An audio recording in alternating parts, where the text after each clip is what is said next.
So, whilst Rennas is doing that, what would the rest of you like to do?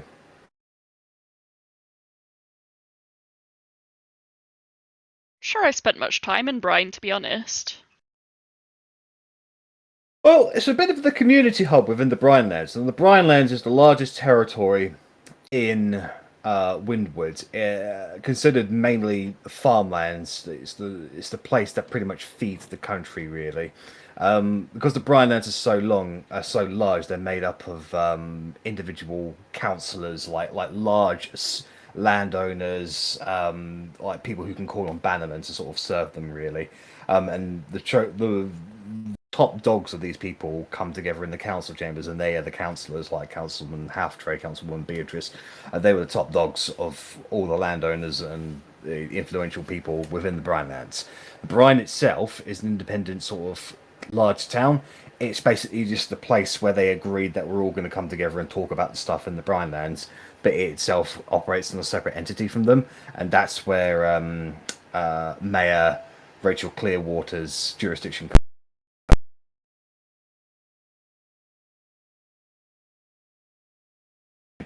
So it's pretty much just a melting pot of all the weird and wonderful cuisines, traders, travelers, and just sort of homely hand-me-down goods can be found in Brine.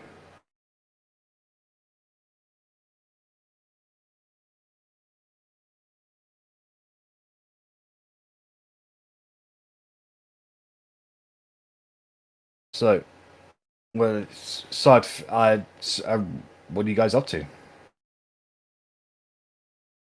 I'd like to do a communion. Yeah. I'm not necessarily like actually communing, just the kind of shit where I sacrifice the weapons of my enemies, basically. Just melt them down and give unto them to Moradin. Very good. Okay. Well, I'll keep you busy for the rest of the day. You've collected quite a few weapons, I imagine. Would anything special happen if I were to put in the Planetar Greatsword that we got quite a while back?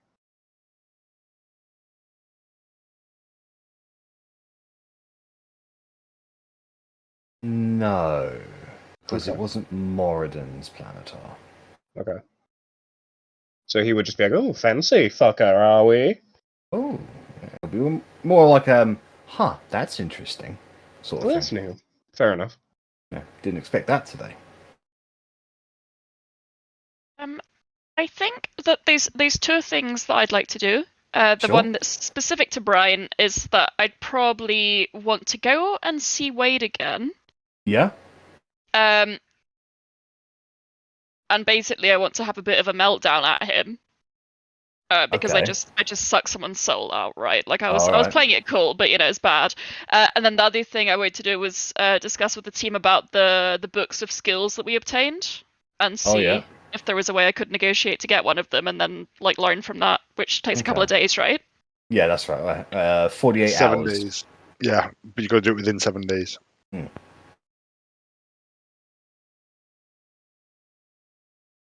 Does anybody go with Russ to Wade's? I feel that's something Russ would probably want to do on Russ's own. Give quite a few bits and pieces to Wade. I don't know about any dragons. I know I brought up I brought up Aurora's scale, and then there was discussion about the smaller, like, young dragons, and I know Wade was like, "Well, why didn't you lead with that?" Yeah. Rather than start off big and then you spoiled him with that, really. Okay. I think they were used to negotiate a price anyway, so I'll just remove them from my inventory. Okay. Well, Russ. Sorry, could you deflect for a couple of minutes, because I think my pizza's about to arrive. And I will have trouble participating for the next 2 minutes. Okay, I'll be back. Okay. Verity, Arrabella, do you? Do you have the standard 5e gods in your world? Yes. Can I put some research into 4, please? 4. Yeah, put the spelling in chat. There's definitely a joke in there. Yeah. Arri wants to put some research into Right. Ahor. So, Hua, I'll go ahead and make a religion check, please.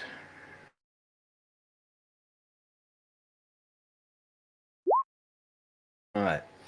So, Hua is not a windward deity. However, you are able to learn a little bit about him, also known as the Doombringer and the Poet of Justice. He's actually primarily worshipped in the Draconic Craglands, a bit far to the south of Windward, where the Dragonborn actually hail from. He's usually known as the god of revenge and retribution, not typically worshipped habitually, but his name is invoked by those who seek vengeance. Thank you. No worries. Yep. Okay. Otti, Verity?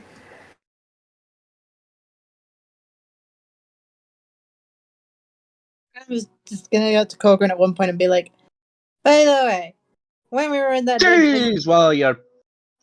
Be louder while I'm praying. Hello. When we were in that dungeon thing earlier with the. And then there was that statue. And they turned Otti into a cat. Well, prior to Otti being a cat, there was a trap. But I got these! And I show him the 9 300 gold piece diamonds I have. Ooh. You! Do you want some? I'm gonna look around the room and just. For revival purposes. I mean, these are basically one See up. Rennas like pop up behind a chair. It's this chair, and then it's that chair, and then it's that chair. Did somebody say If diamonds? I give you 7 of the 9, that way I have a couple in case you go down. Sure No, thing. that'll be a Borg. There's a lack of responses there. 7 of 9 is a Borg. Oh, that's a Star Trek reference, isn't it? Yeah, it is a Star Trek reference. She's in Sorry, Voyager. buddy. Sorry. Get out now. Still too nerdy for us, Rich. Oh, what a nerd. Yeah. What an absolute Fucking geek. nerd. Ugh. Guys, can we kick this guy? Then So Yeah. what was it? 7. peace diamonds, yeah. Because you only need 1 300 gold peace diamond to resurrect, right? Yeah. Yeah. Technically, it's diamond dust, but poof. Can you make these into dust for me? Poof. There we go. They're dust. Thank you. And then I go on my way. And then, is there anywhere I can get chalk? Magic chalk? I mean, not in brine, but you can get chalk. I need magic chalk. I've only got about 3 teleports left on me, guys, I realised. Go ahead and make an investigation check to see if any of the merchants in town currently have any in stock. Maybe they're selling it as normal chalk. Make sure you inspect it closely. You get a great bargain if they're selling it as normal chalk. No, you have a look around for about half the day, Verity, but none of the merchants have what you need today. Nothing that I trust. That's fine, because, how much? I just need to double check, because I put it down as 50, but now I'm contemplating that. That's telepathic bond. Go away, you. Yeah. So yeah, I've only got 3 bits worth left on me. Sure, Ophelia might have some, because it's a conjuration magic, isn't it? So. I think so. Oof. Sorry. All right. Okay, so Otti, what do you get up to in brine? I think I'm just gonna have a potter around. I'm gonna go to the guards barracks and I'm gonna go and I don't want to be assess their weapons, but I want to go and just make sure that they're, nothing's damaged. If there is, point out where it's damaged and go and get it fixed from someone in the the blacksmith, and go through them and make sure that they're as trained up as possible as I can in say an afternoon. So You walk in there expecting to see some shoddy work, some rusty blades here and there, some unstrapped leather sort of bits and pieces. They've recently had a refurbishment, from what you can tell, and everything they have in there is brand spanking sparkly new, and each one of them has got the insignia of Wade on them. Of course. Okay. And they can all use them well enough. They're not magic blades. They're just like finely crafted blades. Yeah, just make sure that the training's up to scratch and that everyone knows where they're going. And I might also point out some areas locally where we have stumbled into demonic presences. So sort of up here on the map, so that they know everywhere we've fucking gone. Yeah, everywhere we've fucking gone. Just to make sure they're will aware. actually kind of grill you on, especially the younger guards. They will kind of grill you on how to fight demons, because that's not something anybody under the age of 45, 50 have had any experience in. Yeah, and I'll let them know all the information they need. I'm not going to hold anything back. Try and help them out as much as possible. Yeah. The officers, the older people, they certainly have got some experience from being in the previous war. So they're able to lend their expertise as well. But Otti, you'll basically spend the rest of the day drilling about 100 guards in the squares throughout Brine on effective combat methods against some of the lower demons, and how to defend themselves properly against some of the more powerful ones. Awesome.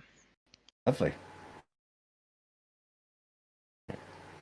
So, Russ, you make your way over to Wade's wonderful emporium. You walk through the front door, and you hear that little ding, ding, ding, ding, ding, and then you see the brown-haired Heren there, just going, "Welcome to Wade's wonderful emporium." Oh, you're with them, aren't you? Yes. No. The store is closed today. Please leave. Why is it closed? Because you just walked in here. Okay. How about if I walk out and then walk back in really fast? Are you touched? I'm sorry. Are you mad? No. Are you hearing voices? No. Then why on earth would you think that I would treat you anything differently just by walking out and in again? No, it was a bit of a joke. Do you see me laughing? No, I can't even imagine it. Let me give you my patented sarcastic smile.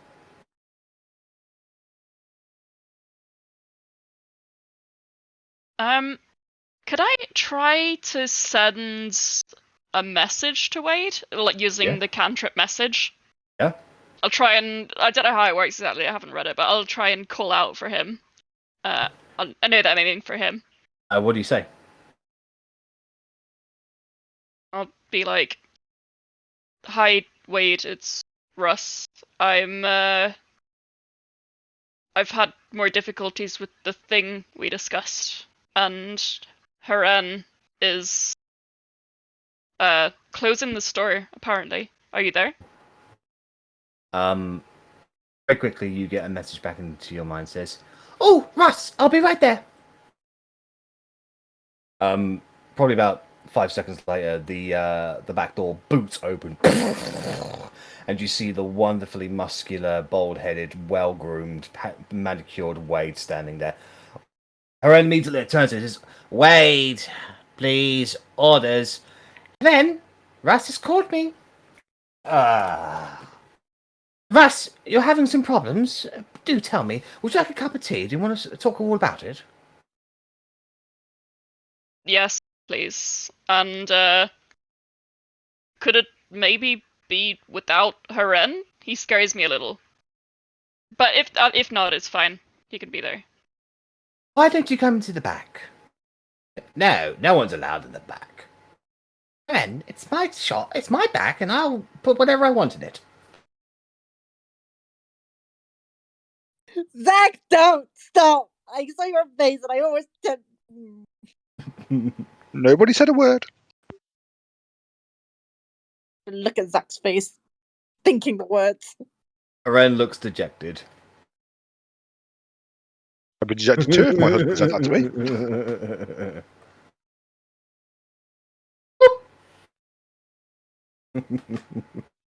Do you follow Heren into the back, Wade? Russ, even. You Confusing. follow Wade into the back. Yeah. So, walking in there, you see kind of like a rectangular, like, workplace. You see a number of forges that don't look like forges. They are intermixed with each other, almost like snakes coiling. They've got multiple kind of like open flame holes with different intensities of heat, along with like a rotating kind of roster that's with like various sizes of metal tubes that spurts down what appears to be molten metal into various anvils and shaped holes sort of things. You can see a number of sigils and insignia sort of like kind of implanted all around these apparatuses, along with a number of books, alchemists sort of things, ingredients and all like. You can see the on the opposite side of all of that is basically just one non-stop workbench, where you can see a multitude of tools, each of them glowing in various shades. You can see like hammers glowing purple, some sparkling with lightning, some sort of having a divine radiance about it. You can see tongs that sort of give off a bit of a heat just at the touch, really. You can see multiple manuals and manuscripts sort of taped along the wall where there are no windows in here. So you can see his deductions and his workings out for quite a number of interesting pieces that just don't really make sense to you. Yeah, it's just a bit of it's kind of like, you can tell it's special, but you can't really tell how special this place is, really. It's like looking at a professional boxer sort of thing. There's a lot of technique there, but people who don't know how to box don't understand what's so good about this particular boxer. It looks like he's just sort of, doing that, really. There's that skill gap between you that you don't comprehend it, really. But Wade pulls up a chair and yourself, and it looks like he's got a kind of little beaker in there where there's some like tea that he sort of pours out for you and just sort of hands it to you, and she goes, "Okay, Russ. Now, what's troubling you?"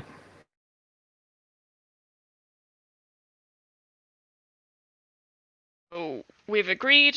I made a deal with Crux. He gave me power that I like and feel that I need to stay on par with everyone else in my team. I see. But and when I met you with the rest of them, I said I had control over it.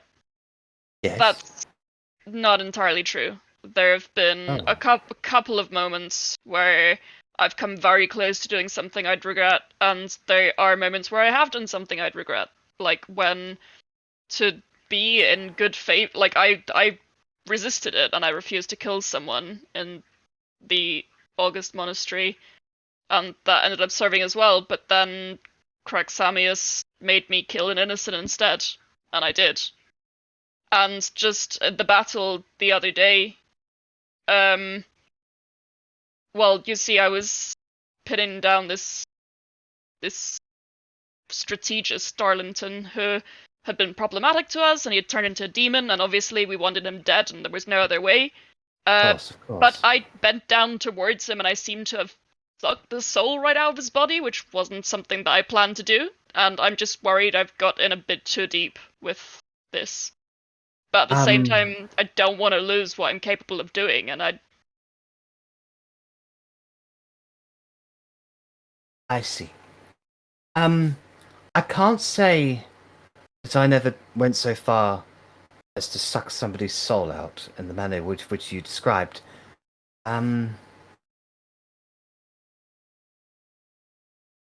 It would appear that Craxamius has got his clutches into you deep.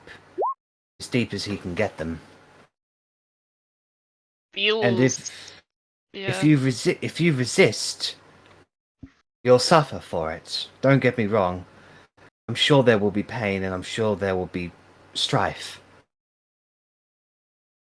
But it is something you must go through, I think, if you want to be free of him. And I know you feel like you don't want to be free of him, or you shouldn't be free of him at the moment. But the longer that you rely on him, the less yourself you will be. And the more agent of him you will simply be. It's nice thing, the extra power, the gifts, the abilities. I know. But it's the promises. The promise. He promises to give you what you want, and it would seem that that's what you're getting, but it's not.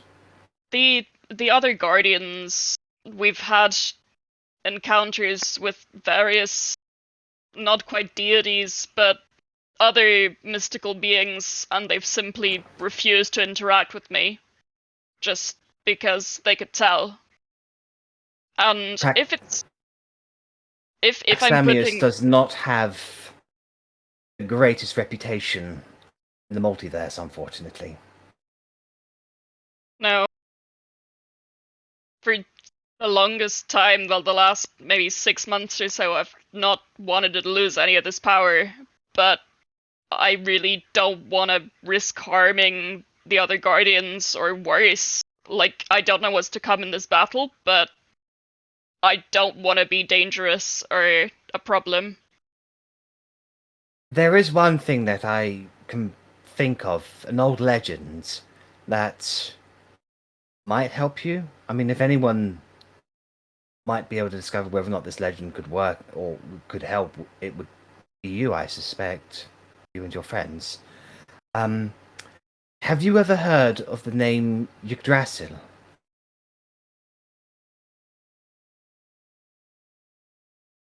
Yggdrasil is a god.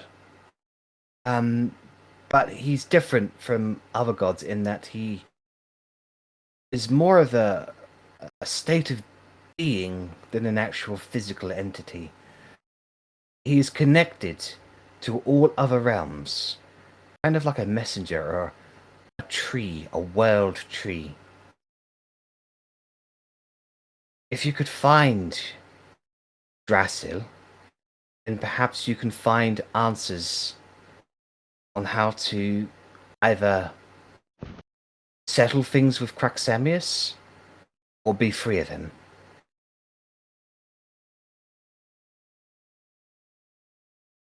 And you say it's a legend, like it's not confirmed. Well, I've never known anybody who's gone to the World Tree. I've only heard of it in legends. Part of my trade requires me to learn of the most obscure bits and pieces, just in the preparation that I might be able to utilize it one day.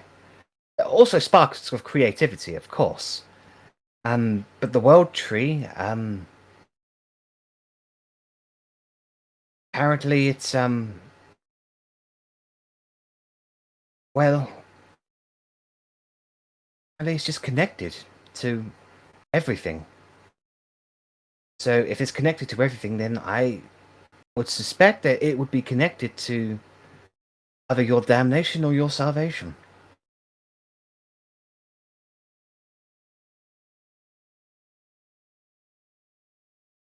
And, well, I'll talk it through with the others, but do you know what bad things could happen if I resist Craxamius instead of doing his bidding? Well, for one thing, he certainly won't let you take any more of his power. That's for certain. And depending on the nature of how you defy him, he might he might bestow the same amounts of abilities that you have on somebody else who would do his bidding and send them to kill you. Or he might just back your enemies instead.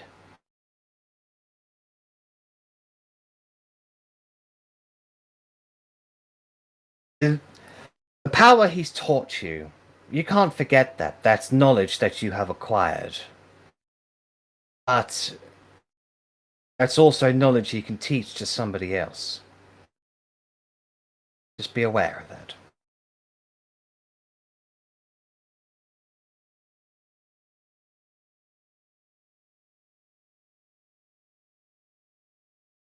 So, with that, you and Wade drink your tea and just discuss just a few more things, really. Maybe just kind of just chatting, really, working through some things. It goes on for the rest of the day until Horen basically pretty much just picks you up by the scruff of your neck and tells you to get out because Wade's got orders to get on with. How rude. Is there anything else specifically you wanted to ask Wade?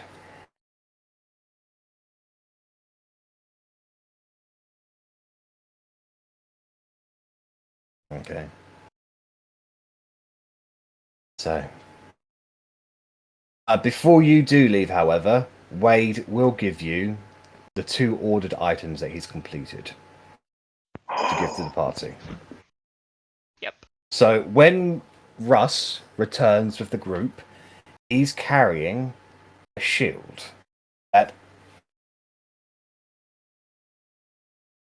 most of it is encrusted in ice, like magical solidified ice, but the center of it is like a metal guard with green gems inside of it that sort of permeates a mist. The other one is a very, very thick sheath, or what appears to be a dagger with a golden hilt. So I take my dagger.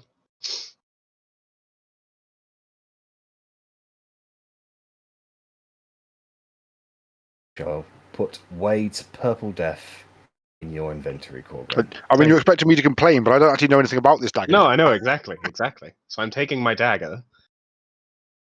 So as you unsheathe it, it literally drips with like a red venomous poison. The blade itself is purple, serrated and smooth. It stinks to high heaven of poison.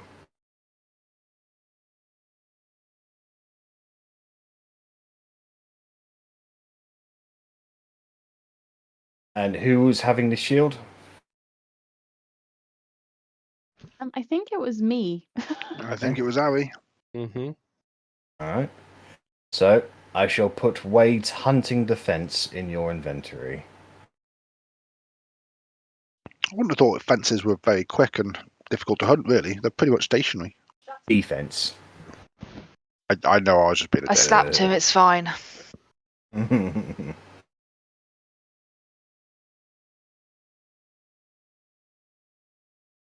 Just a quick question, Jack. I assume it still applies Dex, yes? Yes. Yeah, okay. So I look at my new dagger and I was like, whoa, bloody hell. Put it back in the sheath because it fucking stinks. And then I'll give it to Rennas. This technically comes with 2 sheaths, like the sheath goes in a sheath. So yeah, as I've read. A sheath for a sheath, because we heard you like sheaths. And what do you do with it? I'll kind of just do the flip with a finger, hand it over by the handle to Rennas. Rennas, Korgrin presents you with a blade. I mean, thank you, but why? And also what? And also, what the fuck is that smell? I stuffed a dead rat into a sheath for you, and then I had Wade turn it into a knife, so you're welcome. It was my dead rat dagger. Exactly. It's got a ring to it. But no, in all seriousness, you know the purple worms we found in Baronzala? Rennas giggles at the thought of purple worms. I certainly couldn't think of any use for all the poison I harvested up, so I know you like your little dagger of venom, so I had him turn it into a dagger of poison instead. All of it? I don't know how daggers work. Well, I guess that explains the smell. Alright, All this so, dagger mumbo jumbo, just give me some good old magic. alright, so Rennas, you have got Wade's Purple Death in your inventory.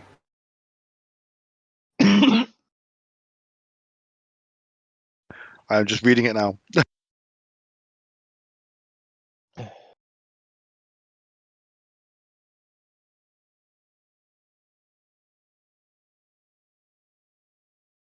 I feel like my two weight items are very opposite.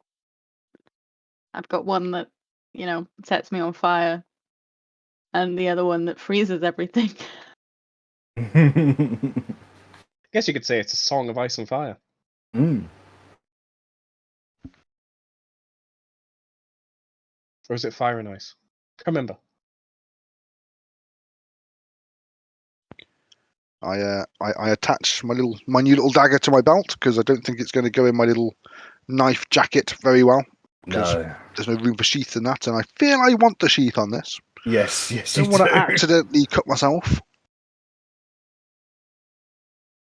It could be worse. I could still be weak to poison. What's your sneak attack at the moment? A lot. I think it's 8d6. So if you hit somebody, you'll effectively do 1d4 plus 3 plus your dex plus 20d6 extra damage. Yep, that'll be a good 20 or 30 damage extra I'll do there.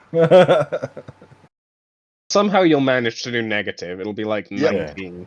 You have never seen as many natural fucking ones as you'll see when I bloody roll sneak attack and this dagger together. Alright. So, the party is back together, and it's coming near to the end of the day in Brine. What would you like to do? Split the books up. Split the books up. Yeah? I was going to say, if people didn't mind, I would have liked to have started reading mine, considering all I did was a little communion. Well, I think part of the problem is that we need to decide who gets what, because we don't all have the same skills that we want. So wisdom makes sense for Korgrin, yeah. I think we would have agreed on that early on. If you don't mind. Yep. Korgrin gets the wisdom book. What was the name of the wisdom book, just so I can add it to inventory? I think it's a tome of... Tome of Understanding? Yeah, I think it's a tome of Clear Thoughts. No, that's... Tome of Understanding.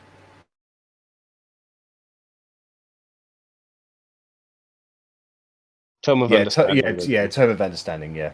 Okay. Is Wade's Purple Death not a magic dagger, Jack? It is a magic dagger, yeah. Okay, it doesn't say that on there. Oh, no, so my apologies. Anything that requires attunement is a magical item. That makes sense, I guess. That's fair. Okay, thank you.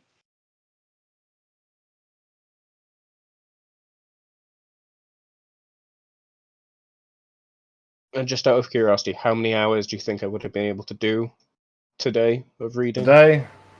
Probably about 6 or 7, maybe. I will take the 7. Thank you. If you guys want to go back to Path Adelin and basically just spend effectively 2 days there of downtime, you can read these tomes in that time. Well, we're doing a lot of travel and we're going to places, so we can, if we're staying overnight in places. So we've got 6 days. So if it comes to day 4 and we haven't finished it, then we can go. Oh fuck yeah! Actually, we should have it back. All right. My opinion, so, anyway. So who gets? Well, so obviously Korgrin's got the wisdom book. Who gets the strength book? I think Otti's the only strength-based person other than Korgrin. And Korgrin's got his shield as giant shit. Are you happy with the strength book, Otti? Well, yeah. Not really. I kind of want the intelligence book. Okay. Okay. does it make the maximum go over 20? I can't remember. Yes, it does. Yes. It does. Increases it by whatever the increase is. So if it's a +1 2. book, it goes up by 1. If it's +2, it goes up by 2.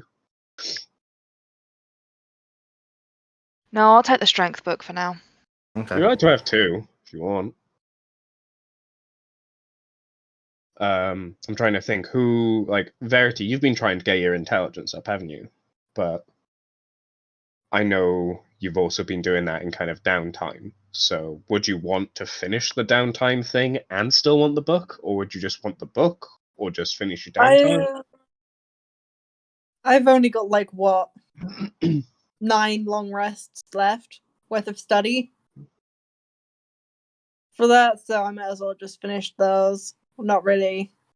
Let Otti keep the book. Those studies you've been doing will carry over into your next intelligence score increase, just so you know. So you won't lose all those days you've done. There'll just be just a few more days for you to complete, basically. Yeah, but I don't really need too much intelligence. Okay. Like, Otti relies on it for her wizard. I was just wanting to be smarter. Yeah. The other option is, I know that Arri, I think your spells are done by intelligence as well, unless you wanted it. Wisdom. My spells are wisdom. Oh, sorry, it literally is just me. Okay.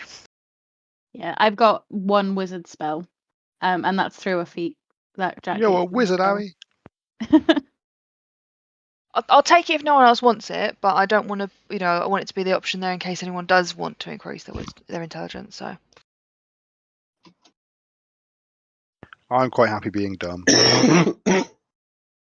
Is that in character or out of character? Wow. I mean, if I ever wanted to multi-class into wizard, I don't need to, thankfully, because I've got 13 intelligence, so I'm okay there as well. I don't have any purpose for it. It's literally just going to be wisdom and strength for me, and con. I wouldn't mind either the con or the dex. Hmm. Are these +1 or +2 books? +2. So they would give you a +1 to whatever stat it was. Cool. I really want charisma since I don't have any custom magic items or anything, and it's used for literally all my spells, all my hexblade stuff, and my inspiration. But I know that we have Rennas who likes charisma, and then we have Verity, but she also has her cloak. I'm happy for going. I got the last special book that we had, and we've only had that one, so I got the benefit of that, which is why I have a 22 dex. I am happy to forego any booking. Charisma would be what I'd be interested in, but again, I think there's probably more benefit to letting the magic wielders with charisma use that. Verity, what book do you want then? I can only really use the charisma one, but I'm good to let Russ have it. Or there's con as well. Oh. Yeah, we are forgetting about the con book, so. I mean, Constitution could be useful for me. It would up my save as well. Mm-hmm. So then. That's true. And hit points, I think. Huh? And hit points, I think. Yeah, so hit points and your saving throws for your concentration. So yeah, no, I'd support you taking the con book. That's because I have greater invisibility now to concentrate on. I mean, I generally hadn't considered that, but that only adds to my supporting you taking the con book. Then yeah, if everyone's fine with me taking con. Right, so I've had a con before, so yeah, go for it. Only. I mean, I'm only at 16 con, but. I mean, you'd be at the same as me then. You'll be at 18. 12. I was going to say, I love that you're like, oh, I'm only at 16. I'm at 12. But I am at 22 dex, so I can't really complain. Am I getting the dex book then? Sorry, I'm a bit zony today. I believe you are. So, yeah. Cool.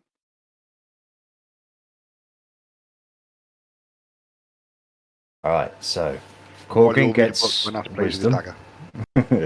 Korgrin gets wisdom. Russ gets charisma. Verity gets constitution. Arrabella gets dex, and Otti gets strength and intelligence, and Rennas is foregoing a book this time. You got a cool knife. Rennas is more than happy with his knife and is just not taking his eyes off it. And just every now and then you'd be trying to concentrate, and there's just a waft of poisonous stench will waft through the room. I'm like, sorry. Smells like grandma's cooking. So basically, Like when you read these books, it's not a case of like you read the book and you get it. It's like you read it and you will practice what it says in it. So it's not something that you can do whilst traveling or doing activities. Like you have to like dedicate your time to reading and practicing what this book says. So, with the books assigned and the items and weighed in your tow, where's your next destination, guys? I think it was the elves, wasn't it? I think it was. Yeah, I believe we're off to Meltokyo. Meltokyo for the elves. Okay. Alright, how do you want to travel to Meltokyo? Did Meltokyo have a transportation circle? It did. I can't remember exactly where it was, but it definitely had one.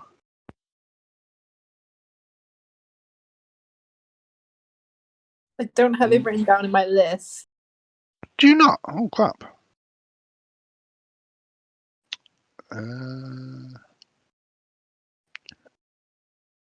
I guess we're going for a long ride then. I mean, outside of real life game time, it took us about 6 months to get there before. It'll take you about 2 weeks to ride from Bryan to Meltokyo, just so you know. I seem to have the ice cave and the menagerie teleportation circles in the bag. I can't see any of the other ones though, so I don't know. I think these were copies that Arri made from the top of like her head. So the ice caves are closer. Yes. But we'd be inside the ice cave. Ooh, actually. Nah, fuck, that wouldn't work.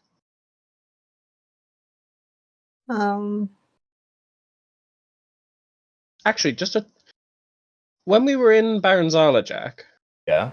And we did the thing with the stuff, the packed stuff. Yeah. Did that stay active, or would that have to be done simultaneously in all 3 locations? That stayed active. Oh.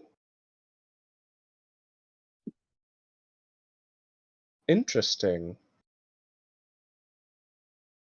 Do you guys fancy banging a drum in Drogon de Murda?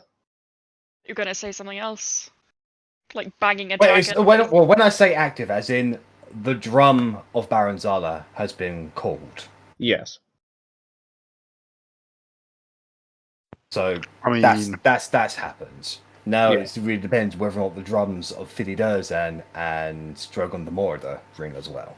Well, that's what I mean, because obviously nobody lives in Drogon de Murda anymore.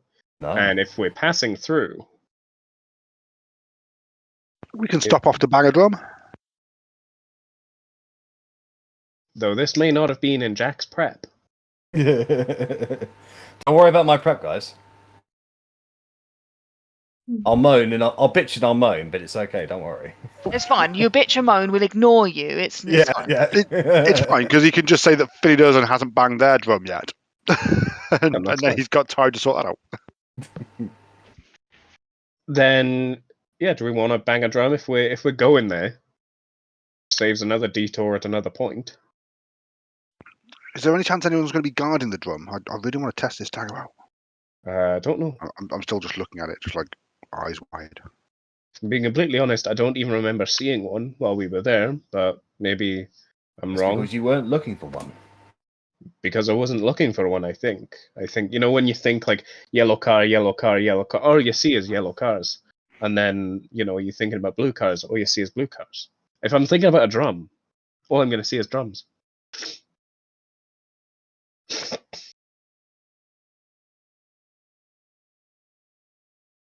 So I think ice caves. All right, then. Ice caves it is. On the ice caves. Boy. There's the ice cave. Also, a casual reminder, only 2 more trips after this. 2 more trips? Spell slot free. Oh, until we need to stock up on chalk. Well, no, Okay. I'm fine with spell slots, but yeah, I'm almost out of chalk. I can get us back to Parfadalen every day. You don't need to worry about that. So you don't need to teleportation scroll us, teleportation circle us to Parfadalen. So you did there. So, Verity. Once again, you bring forth the teleportation circle. Oh boy, I haven't used this one. I've got to update the tokens. You've got different tokens on that map.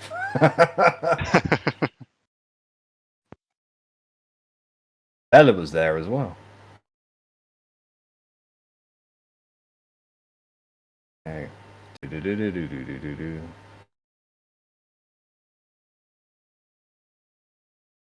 Do-do-do-do-do-do-do.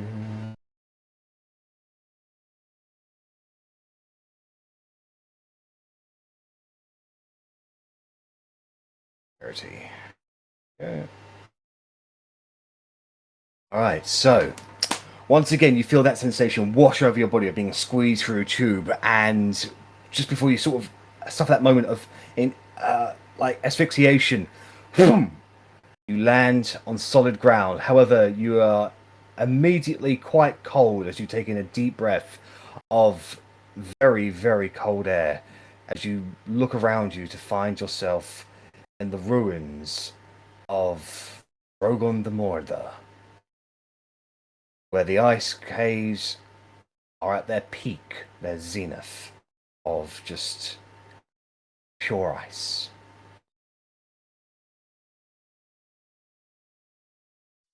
Bollocks, why Forgot would how bloody cold it was. Fucking left roll 20, didn't I? Fuck's sake. We really need to find a different way to get to Meltokio. This is just so fucking cold. I'm sure Meltokio must have a bloody circle. Or I just Jack, feel we if just I forgot caused to a ask one. problem, Roll20 crashed for me because it was just zoomed in on one giant letter, and not even zooming in my browser, I couldn't change anything, so I gave up. Normally, I just press the back button and just log out. Yes, that's just what I did, And unfortunately. he does that about 5 times a session. I'm not saying anything yet. Actually, touch wood. You jinxed it. I know. So, you're in that kind of boxed in kind of area that used to serve a purpose. It's also the area where you met the Duragar for the first time. Korgrin, their stench still lingers in the air. You can see where their foot in the ice, you just sort of spit on it a bit. I feel dirty for being here. However, you make your way outside of this particular area, into the cave with the waterfall where you fought with Kurazol.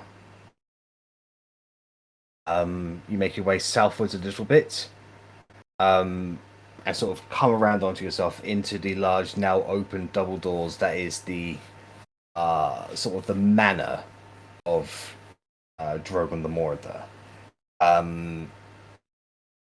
So this is where you fought with that ghost, making your way through eventually into the throne room, and then that's where you fought the Falaskia, the former vizier of Drogon the Mordor, and where his vault room is.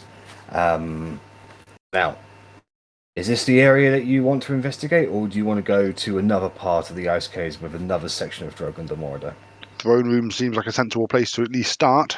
Yeah, I get the feeling it wouldn't just be left in the open, so it shouldn't just be picked up and moved, is my logic. So I would think throne room. Alright. Can I get a group investigation check for the Vizier throne room then, please, as you make your way through it? Would my stone cunning have any effect? No, because there's too much ice. That's No a shame. more Ice, no more baby. stone, just ice. I assume my natural explorer wouldn't come into it because ice is one of my terrains. Yes, definitely. So- Guidance. Advantage on investigation. Ow. Ooh. Very good. Very Nice. good. Can I guide myself as well? Yes, you can. Yay. I was really happy with my 17. It was good for me, and you're all just like, no, fuck your 17. I think that's the first Thanks, time Verity. we've done relatively well. Yeah, on no, a that's group actually investigation. that's a really good investigation. Okay, so it takes you about an hour, and you're right. It's not in anything. It's not in any like very noticeable place. You end up sort of investigating some of the walls where like it's kind of loose a little bit. And you get the feeling some of these walls used to be fake. However, the tunnels that they would connect to are now completely frozen over, and you're sort of a little bit stumped when your eyes kind of linger downwards a bit, and you can see through the ice about 40 feet below you is a much wider open area. A very similar atrium to what you saw in Baranzala, with the three sort of thrones, and the solidified plaintiff with where you would put the bits. However, it's completely frozen over, and you should realise the throne room, the vault room, was just on the second floor above that, and the floor has since collapsed and frozen over. Looks like you can see the drum, but it is completely encased in very thick ice.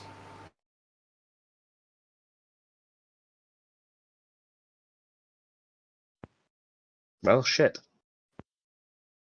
I mean, someone must have fire. Let's get this ice melted. Or we can start chipping away at it. I can offer you a firestorm. That seemed like it might be a little bit overkill. In theory, if we were to, for example, set a camp up in here and put a fire directly on top of it, how long is it going to take to melt the ice? Scientifically, I'm probably wrong on this assumption, but probably about 6 to 8 hours or so. That could be 6 to 8 hours reading. Yeah. 6 to 8 hours staring at my dagger. Having a little book club. Wandering around the caves looking The only for other people to kill. thing that would be completely and utterly excessive is I did just get access to 8th level magic, and I do now know the spell Earthquake. Would I destroy the drum if I cast Earthquake? I feel There's Earthquake is drum destroying. There's a very real possibility. I will withhold Earthquake then. I just kind of put a pit on. Oh. Could say I could disintegrate the ice. How much of a cubic square? How many cubic squares would that disintegrate? I believe it is 20 square foot. So yeah, 2 disintegrates would get you down to that level. Oh no, a 10-foot cube. So 4 disintegrates would get you down to that level then. Or I can do it once. 1 would get us a really good head start. Well, 1 would give us possibly, 6 hours, 5 to 6 hours of sitting rather than the 6 to 8. In theory, that could potentially make it easier. Yeah. I mean, I'm fine with that. I mean, you lot have all got books to read and practices to do. I can watch the fire and keep it built high and make sure it doesn't go out, and I'll stare at my dagger for a bit, and you lot can read a book and practice some weird things. The only other thing I was going to suggest is I've got a lot of pittons that I've been carrying around for a long time, and if I could do a check to see if there's strategic weak points within the ice where if they're all kind of hammered into it, would it cause it'd probably take a while, it wouldn't be instant, but if I put 8 or 9. Make a nature check. Put myself back to normal. Yeah, you think when you examine it, it's like a thick sheet of ice, basically. You get the feeling that if you were to maybe place it at very specific points in the corners and sort of come in at a slope kind of area that probably be more structurally sound for you to get down there. You don't particularly want the floor to crash in on yourselves. Another option I have is I can still summon a fire elemental that could help speed things up a bit. Oh, he can just go and stand there until it melts. Well, yeah, but that's what I meant. Sort of have Bernie just kind of dance around it or something. He can also slither through really small holes. I mean, there's been multiple viable solutions pitched. Yeah. So, what do you guys want to do? I'm more inclined to engineering than hoping that we just melt in the right spot. I'm going to give Arri. I've got 8 pitons in my bag as well and a hammer, so I will offer them and I'll say, "Do you need my help? Where can we put these?" Yeah, I'll kind of get out my 19 pitons and my hammer and be like, right, okay, they can go here, here, here, and here. Like, and just kind of point out where is the best place to put them. All right then. So with strategically placed pitons and smashing the ice in very specific ways, you effectively cut out like rectangular, almost square-like sheets of ice that are like sort of movable. So like you're able to sort of utilizing strength and such like that, you're able to take it out and like get yourself like 2 feet deeper per time each time you do it. I'd say this would probably utilize all of the pitons, to be honest, Harry. I'd say this will take you, on average, about 4 hours because there's a lot of heavy lifting. There appears to be some resistance in breaking the ice as well, and it doesn't take you too much to sort of realize that it is magical ice from Aurora's lair. Like, this entire region is now become Aurora's lair, so this is kind of like an extension of her will, and as such, it doesn't go down particularly easy.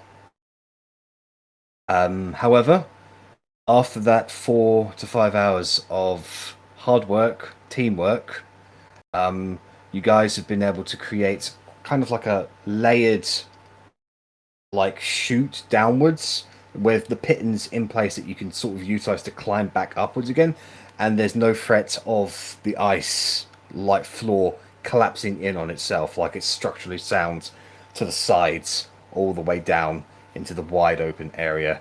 You have to like utilize a rope, sort of like climb down from the pot pipe to get down into that atrium. So you probably drop about another 20, 30 feet or so, just sort of climbing down. Now you're in that like circular area, and you can see the drum encased in ice at the back. Literally any kind of fire or like significant smashing will break that sheet of ice over it, so it's not going to be too much of an issue. So another half an hour or so of work later, and you guys will be able to defrost and de-ice the drum of Drogon the Mortar. Doesn't Korgrin's armor keep him warm? So can we just like rub Korgrin on it for a little while? It keeps him warm. Mm-hmm. Gonna say, get him in his self-heating armor and just like rub him on top of the drum to get rid of the ice. I can conjure Bernie for an hour. Don't want to burn the drum now, do you? Yeah, I think we're nearly there now. We'll save Bernie. Who knows? Maybe we'll get attacked as soon as we beat the drum. And then Bernie will come in useful, maybe. I suppose I should probably give the Vizier a heads up. I'll just send him a quick sending. Nothing specific. Okay. Just, I'm going to ring the bell in the drum in Drogon de Mordor as well. This is a great enough threat to warrant the pact. You get a response that says, "If the drum of Drogon the Mordor were to ring out, then only Filiderzan would remain. It should be you, my friend. Who has the honor of calling the dwarves together?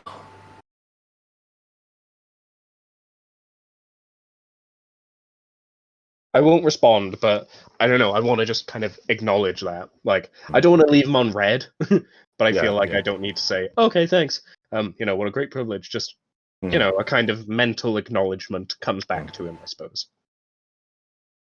I feel like being a level 15 fucking cleric allows me to send, like in Messenger a thumbs up, the equivalent of. Yeah, exactly. It's like a little halo rather than a thumbs up. Yeah. Like, yeah. Someone has responded to your message, Halo. Alright, so. The drum of Drogon the Mortar stands before the party. What do you want to do? Ring it? Okay. Wanna- How do you ring it?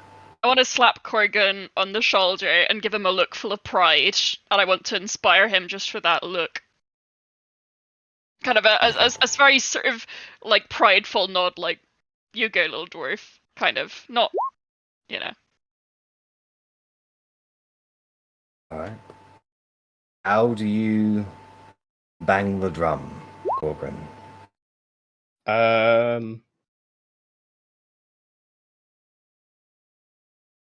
I don't want to break it. It's just been frozen, but it would be really cool to go with the Hammer of Thunderbolts, Okay. So as long as I can detect a little bit of magic in there. Yeah. Good, so it won't break. So, okay. Hammer of Thunderbolts. Alright then.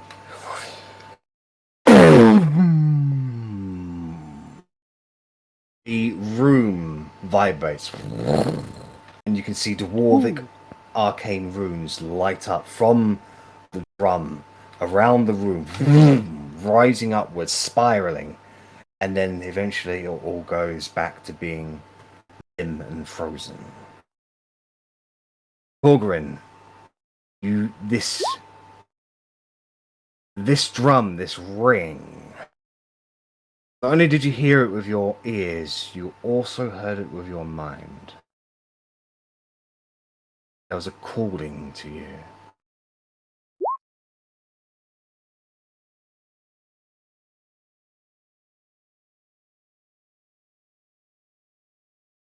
The two drums of Dragon, two of the three pack drums have been banged.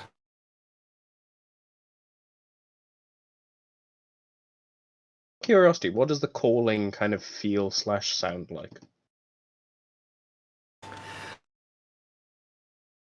So, it feels like you've forgotten something, but you're just on the cusp of remembering what it is. Oh, that's frustrating. Yeah. But what was the name of that guy who was in that movie? Oh, the guy with the teeth and the hair. I know his name. His eyes, he was a human. That kind. It's like that kind of sensation in your head, really. Yeah. Okay. Interesting. Something like fucking like Owen Wilson or something. Just like wow. Yeah. Wow. Well, fair enough. It's not better. Wow. Okay.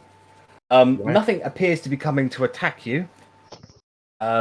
You've already dealt with the worst threats in the ice caves, so. True. Then I will thank everyone for their time. I know it seems awfully symbolic, but I assure you, at least I hope so. It might make a difference to our cause. If we can at least get all dwarves to unify, we might rid the king of, I don't know, some of his soldiers or some such. I don't know. Maybe they'll lose spirit. Hard to say. I must admit, the dwarves from Drogon the Mortar will come in handy as I look around at the empty halls. They could be further down. You never know. But melt any more bloody ice. We've been here hours. Yeah, that's fair. Don't want you to get frostbite. So, if you want to head off, I certainly I think I'm done here. All right. Well then, you climb back out of this area, re-enter into the throne room, and with that, you guys begin the long journey to Maltokyo.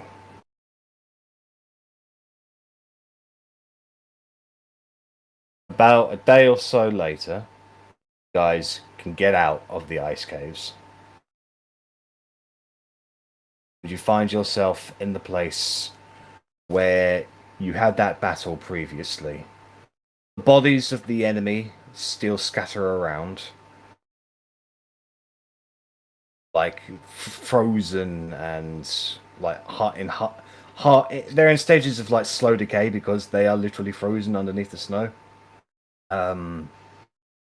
You can also, like Rennas, you can see that tree where you first died at.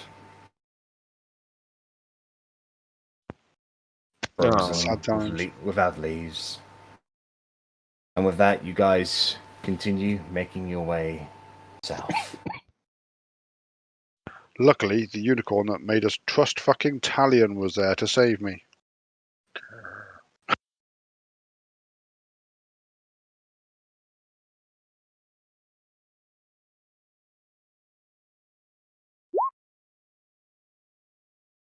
Okay, so along the way, as you guys are walking across the countryside, eventually you get to the main road that would lead towards Mel Tokyo. When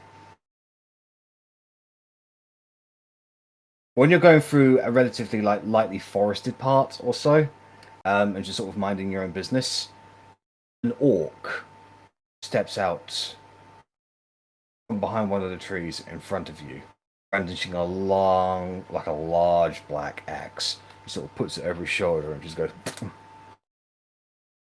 "Road tax." Hi. Oh, are you trying to rob us? Very cold, or your lives. Oh, thank you so much.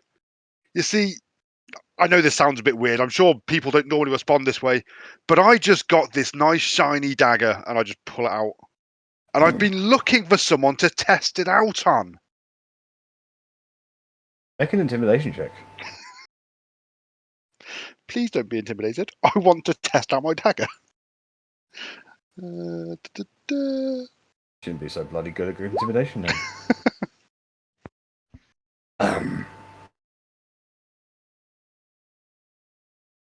My apologies. Have a good day. And he runs off into the woods. We don't know what side that guy was on. I mean, I'm willing to bet he's from the free band of orcs that are not taking any side. But yeah, so we could ask him a few more questions, but I was genuinely excited about being able to use my dagger. Was he an Coward! orc or was he an orug? He was an orc. So he was an orc. So he could have been from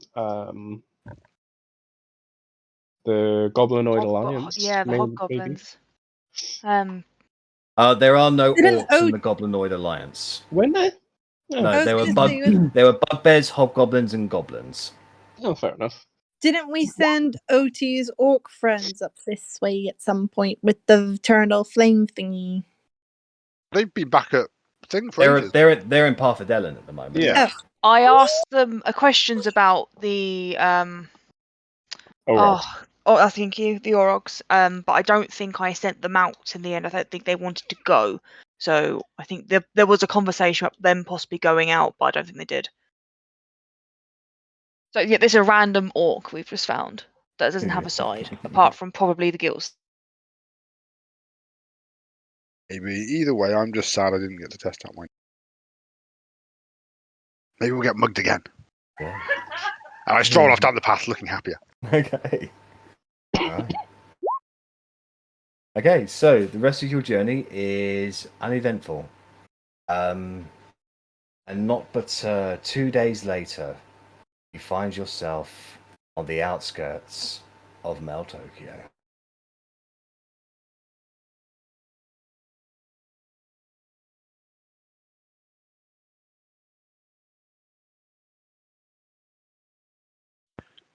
There's a lot Was of the hustle and outside full of bustle. giants? No. I thought they were all waiting here. They're outside the August Monastery. Oh, okay, fair. Yeah. No, there is a lot of hustle and bustle around here. It looks like and Altokyo itself is kind of like on a raised plateau with the lower city around it. Now, the lower cities looks like they've been sort of shored up, and the cliffs that overlook them on the outskirts of it looks like a kind of a minor palisade wall has sort of been like about 15, 20 feet high. It's sort of been built around the outsides of it to prevent people from archery bombardment into the the buildings below. The bridges have been reinforced with checkpoints, and they are heavily defended. You can see a lot of troop movements sort of happening throughout the streets and on the outskirts. They recognize you pretty much instantly, and they will give you similar, pretty much an honor guard, really, as to escort you through Mel Tokyo. One particular guy in charge, a captain, just comes up and just goes, audience, welcome back to Mel Tokyo. Do you wish to go see the council? I need to see the fox. Fox, yes. Will you require an escort today? Not at all. Your work defending the city is far more important. Good. Does anyone want to come with me to the foxes, or am I good to go solo? I'll go. I'll come with you. Oh, now I've got to fish I've run out of that, disappearing dust. Sorry, I only wanted to get chalk. No, that's fine. Yeah, if you rush off to the foxes, you can get some chalk from this. 50 gold pieces for what you need, isn't it? So. Yeah. How much can I buy? Oh, Otti. Doesn't our discount kick in? Yes, it does. But she needs 50 gold pieces worth of chalk. Oh, so yes. There's So a it's value still- to the component. Fair. And I forgot. If you sell it cheaper, you need more chalk for your magic. Yeah. Hold up. Can I get some dust of disappearance again? Yes. What was the price I gave you last time? I have no idea, but I think it was just PHP price, so I can probably look up what it was. I think it was a fairly No, standard. dust of disappearance is a magical item. What was the rarity on it? Looking at now.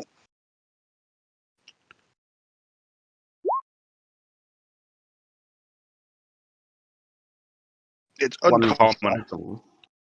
Sorry, what was it? Uncommon. That'd be 500 gold pieces then. Cool. I will take 5. I'll ask the captain. Since he said, did the council want word with us, or are they well? They are busy preparing for war, sir. But they will receive you if you wish to talk with them. Oh no, that's fine. As I mainly wanted to inquire as if they were expecting our arrival, if they had anything they wanted to discuss. We're mainly here for a passing visit, I assure you.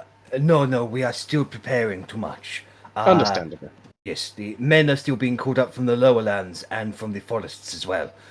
We are about 3/4 strength. We are just waiting for stragglers and bannermen. No worries. Thank you very much for the update, Captain. Of course. Just, the classic hand on shoulder, you're doing good work. Voice of Moradin has blessed my shoulder. I am a lucky man.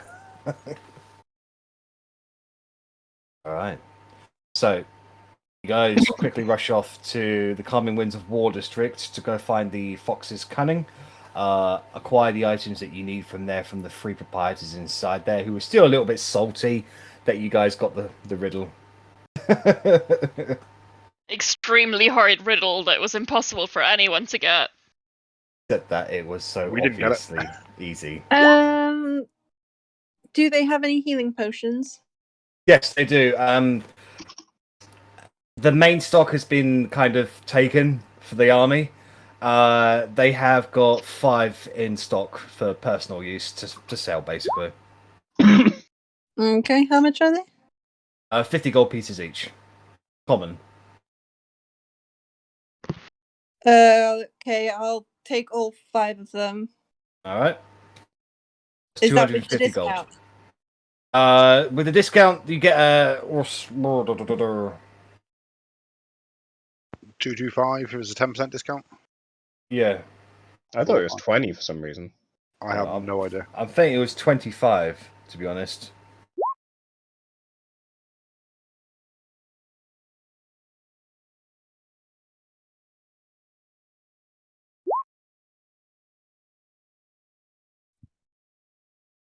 Yeah.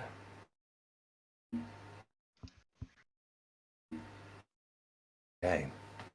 Yeah, so just knock off 25% off of that, and then that'll sort you out. So, Porter, that's I can pay for the potion if you just want to get like 10, like 500 gold worth of chalk. But I feel like I need to give OT change now. Can I It get It was 400? totally a joke. It was a joke. Please don't. Okay, I'll get 500 gold worth of chalk then. All right. It's cab money. It's cab money. Okay.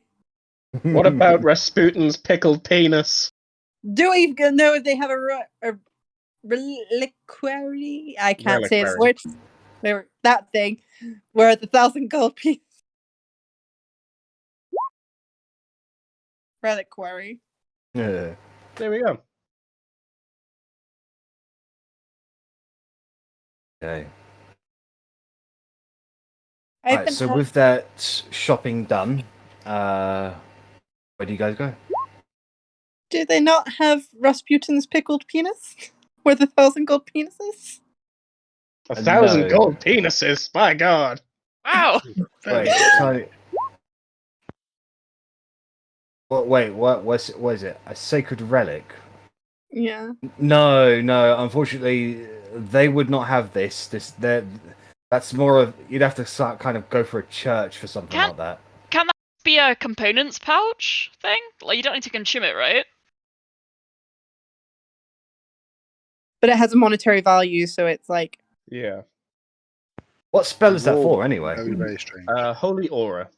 I was more concerned in fact he's just walking around with a random penis in his pocket, to be fair. Behold, What Rasputin's yours? pickled penis. And then the demons go, ah!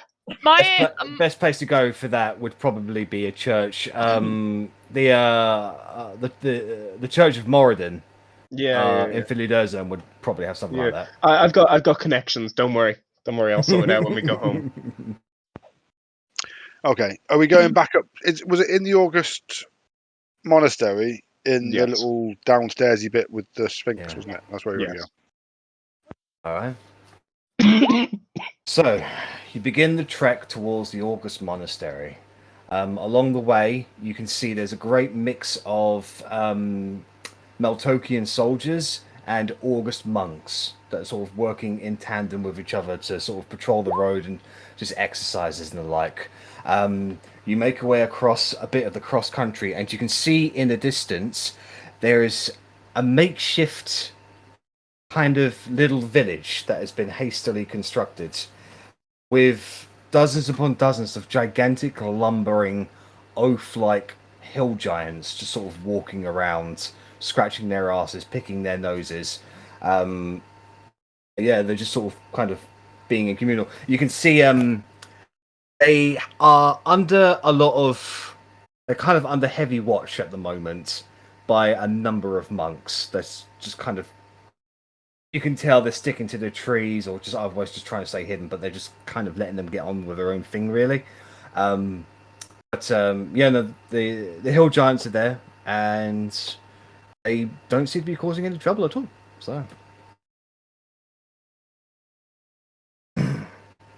for too long, the towers of the August Monastery come into view.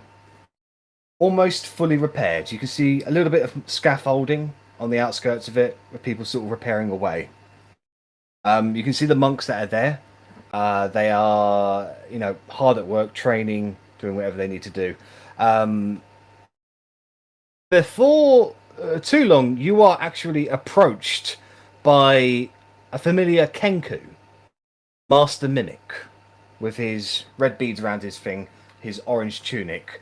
He just sort of like squanders up to you and just sort of like waves at you. Hiya. He says it in exactly Rennas' like Awesome tone. voice. I knew Awesome Rennas was voice. that high. I knew Rennas was that high. He tries, but he just can't find the good stuff.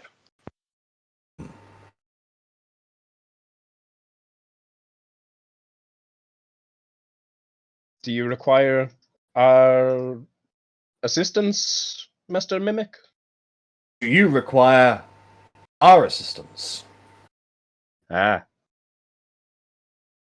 Yes.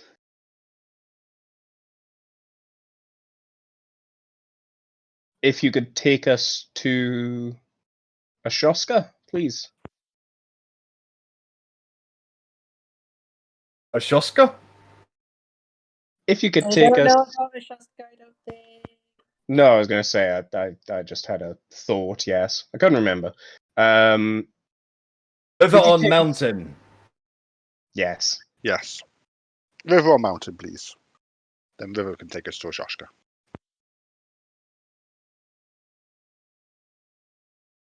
You hear in River on Mountain's voice come out from his beak.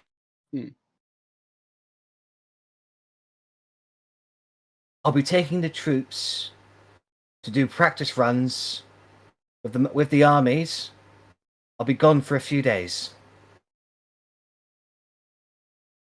Look after the monastery whilst I'm gone, everyone. Ah. How many days ago was that? Okay,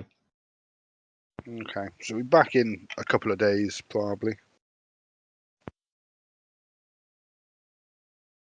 You guys do have free reign of the monastery, by the way. Yeah, I was gonna say we know where it is. You know, Yeah. the bridge Just wasn't seems guarded. disrespectful. Yeah. Not that Rennas really cares about that shit, but Rich does.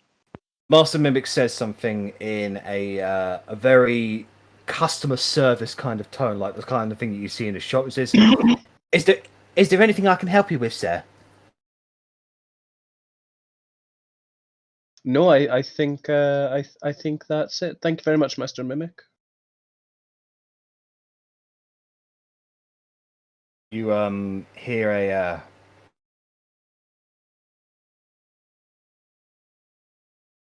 you basically just hear like a voice that you're just not really familiar with. Just says, "Away with you, bird!" Then. Ah. Aww. And with that, he looks happy, and with that, he goes back to tending to the students that he was currently teaching, mainly like younger ones that sort of like probably between the ages of 8 and 12. They were in the middle of like a lesson, but he just saw you guys over and it was like, "Oh, go say hi," sort of thing. Was that a certain Grand Master's voice, by the way? No. Oh, just coincidental then. Yeah. Like, the best way he can remember saying goodbye is when people say, "Get away from me, you." Kenkus generally aren't treated well. No. Then I suppose we'll be heading to Ashoska. Okay. Right. You guys So- ready to summon Argonath again? Sure, I've got a new dagger to stab him with. Alright. So you make your way further into the monastery, going down. Going along the kind of like the inner tunnels of the monastery, eventually you come to that long bridge where Verity, you originally lost your first broom. You make your way across to the shrine and downwards, and eventually you come up to those large doors.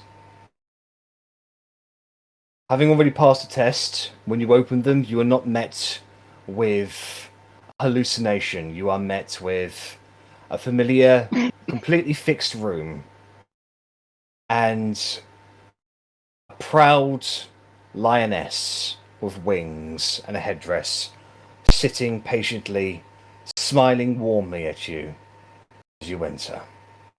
Has she eaten all of Yaris? You do not find any traces of a dragon left. Nom, nom, nom, nom, Yaris. You see Eleanor's gauntlets on full display before her. Unfortunately, many of the artifacts and other such artworks here have been restored to their former glory. That's good. Like the damage that the dragon and Vihan did has effectively now been negated. You know that the gateway to the Truth Gate lies where she currently places herself, and the teleportation circle that is forgotten, the one to which you have the key for, lies before you. She bows before you, and she says, "My friends, it is wonderful to see you again." Greetings and salutations, Ashoska. Hope you're Indeed. well. Lovely to see you. Indeed. So, to what do I owe this most unexpected of visits? Rummage around and key. Hoping to free some elves. Verity, you don't know this circle. This is not a teleportation circle. This is something like a teleportation circle, but it's different. Spicy. So you rummage around your bits and you pull out the lost key, and Ashoska's whiskers kind of twinkle a little bit, and her white eyes widen, and she says, "So, you found it." Aye. Are you prepared to use it? I feel like the whole thing of the Truth Gate is confidence, so yes. The elves have been gone for a long, long time. I do not even know if they exist anymore. I do not know what you will find on the other side of that gate. But I wish you the best of luck. Any words of wisdom? The elves are older and wiser than any of you could possibly know. If they are still there, heed their words.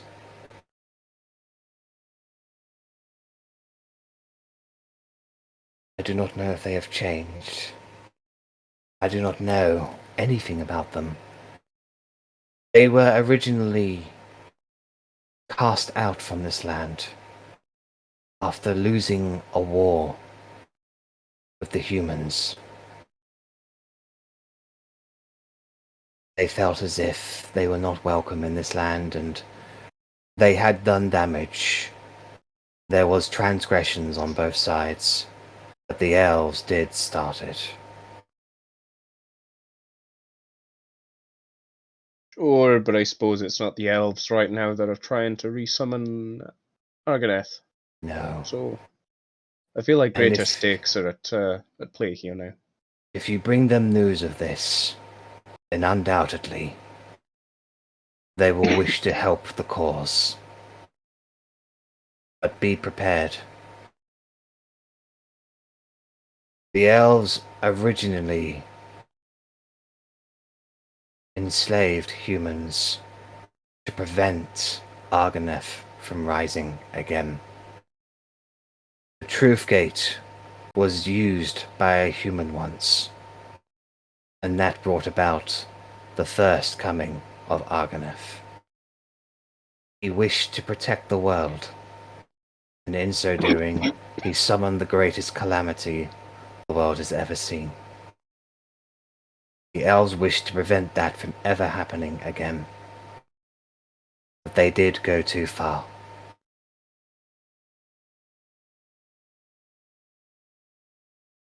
Understand, but I suppose ultimately it isn't just the elves who have say in the matter now. Many other peoples are involved, and it's not just the humans that are responsible. It's a sickness in a few. You are right. The elves will help, but be prepared that they will try to help more than you expect. I would not wish for them to return to their old ways. I would hope that they have gained some wisdom in their exile, if they still live. Hopefully their friendship with the dwarves will temper their nature a little, knowing that there are still some around. I hope.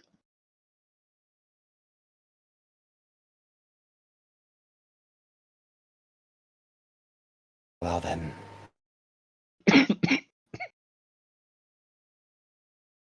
Those of you who believe yourselves worthy, step forward and place upon the final circle the lost key, and bring about the destiny of the elves.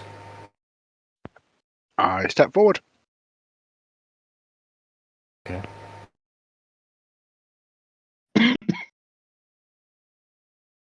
Who places the lost key into the missing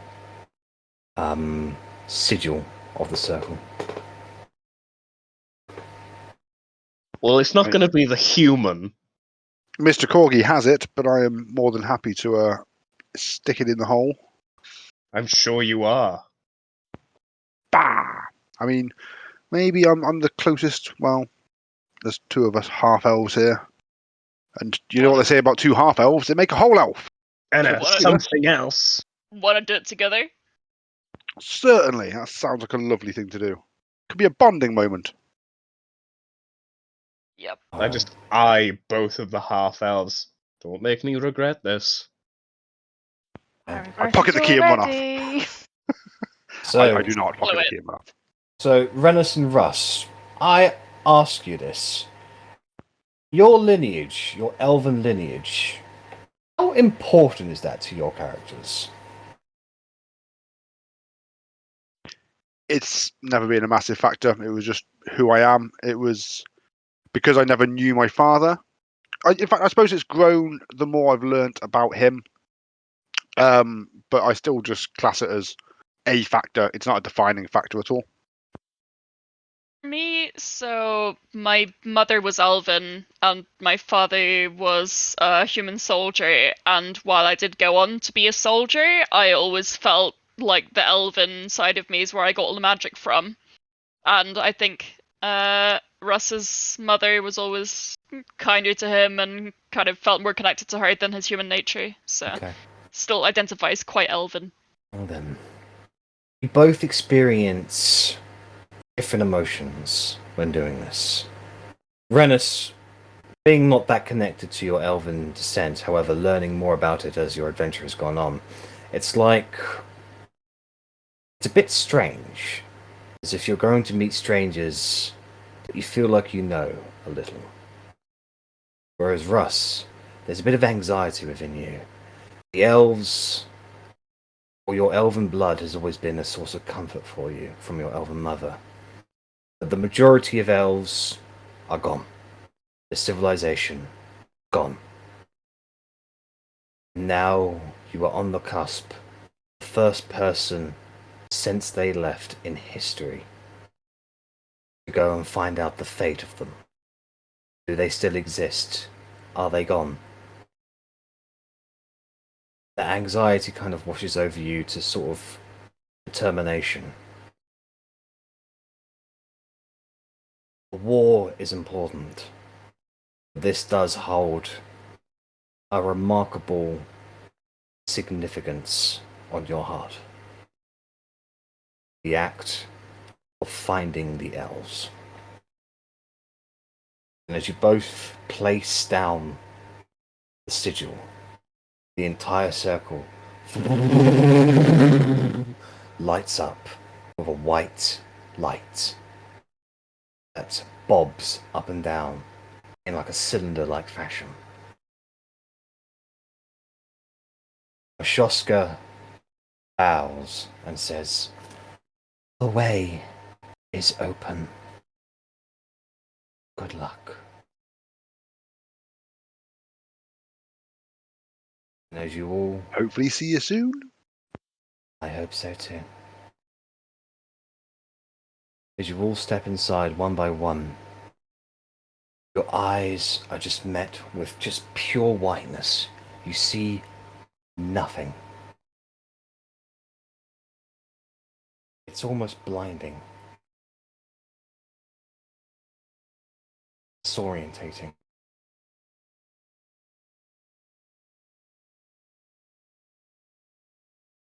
As the whiteness disappears and you gather your bearings, you can all see the world around you has vastly changed.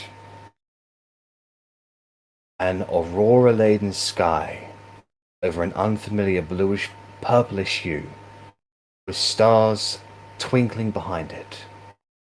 Mountains and hills of various sizes dotted around the horizon, painted with hazy mists, overgrown tree-like mushrooms and purple snow. The immediate area around you is laced with flora and fauna that are almost comically disproportioned. Flowers with massive stalks, or flowers with massive stalks, but baby petals, or spinning neon blue tulips that spore off a strange, glowing substance.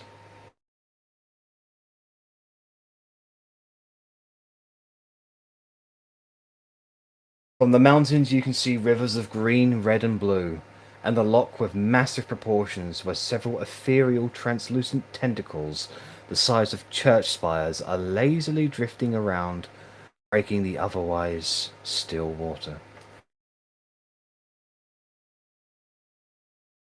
This is the Fey realm.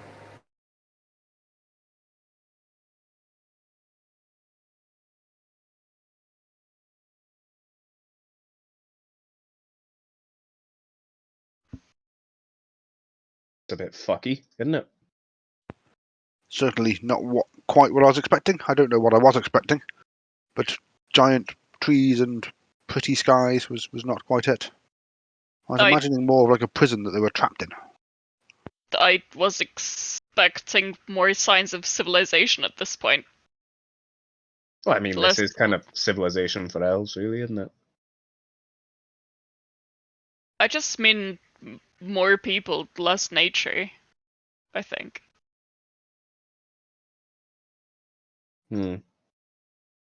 It's a bit weird, though. We're all in agreement there, yeah? Definitely not normal.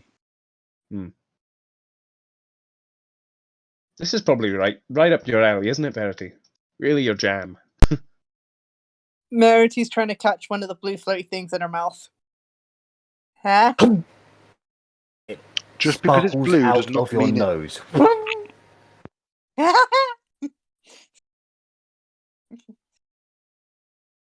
Please don't run off. I don't know. Can we agree no running off? I'm feeling pretty spicy. As you're sort of looking around this Verity, you see an orange and green little frog just hop out from behind one of the like rainbow hueish like bushes, and it just sort of looks up to you with like eyes on the end of stalks, like, boom. And Make a new friend. as it croaks, its mouth just goes like the tiny little body stays the same, but that little bubble that they make with when they croak, it becomes as big as a watermelon. Oh my god. Do you want to be my friend? That sounded like a yes to me, Verity. I was gonna say once for yes, for no. Was that a yes? And I kind of just look at Verity and just be like, can you please try and stop taking things from where they are and taking them with you? There is a chance the He's fog my wouldn't friend be over happy here. in our world. I also Okay. don't think he'd want to chill with the spores either. Oh, well, I just want to chill with him here. Jeez, can you Okay. believe this, Mr. Tangerine? Gosh. You've named the fog. Want to Do you go to pick up the frog? Ooh.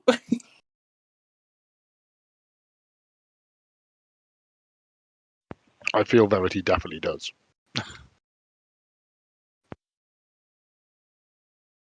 It's quite stationary at the moment. Not looking at you with its like stalky eyes. Rip. Oh. And that's what happens when she picks up the frog. She evaporates. I think everyone froze in disappointment. I feel like I shouldn't, but I really want to, so I will pick up the frog. Okay, so as you pick up the frog, it immediately bursts into about 24 orange and green butterflies that start fluttering around you, leaving little like sparkle trails in their wrists, and you actually kind of lift off of the air a little bit by like a foot or so. You sort of bubble there as they're sort of flying around you, and then they flutter off in different directions, and you just sort of lazily come back down to the floor again. Dream, you didn't tell me you were pregnant. Pregnant with 1,000,000 butterflies? Yes! Childbirth is so magical. This place doesn't really work normally. This is a playground.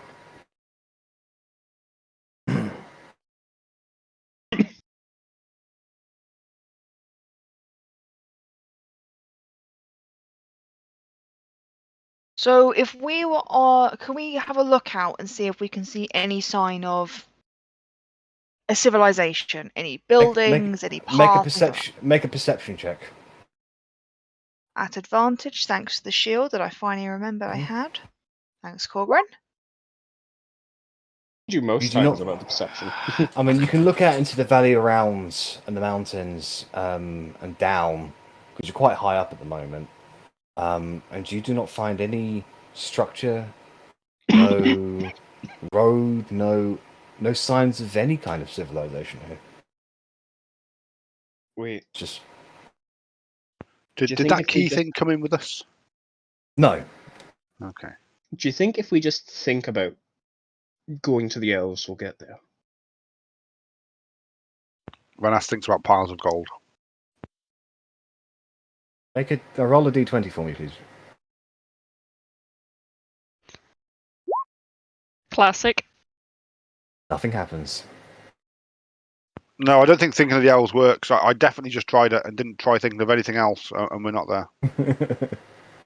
No, I believe you. Mm-hmm. I'd like to think about going to the elves. Roll a d20.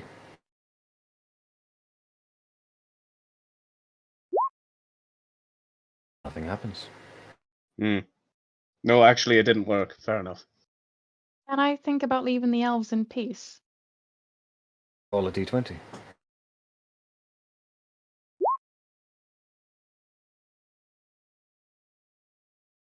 You get the sensation, as you're sort of thinking about that the aurora, like the green aurora above you, kind of takes shape a little bit, and just it's one of those kind of like it forms the shape of one of those psychological images that sort of invokes emotion, sort of thing. And it's just looking at it, you just feel best you can describe the symbol for freedom. Why do I You see my feel parents freedom. having sex? Yeah. Like you just look at this symbol, just sort of from the aurora, and you just feel like you feel free.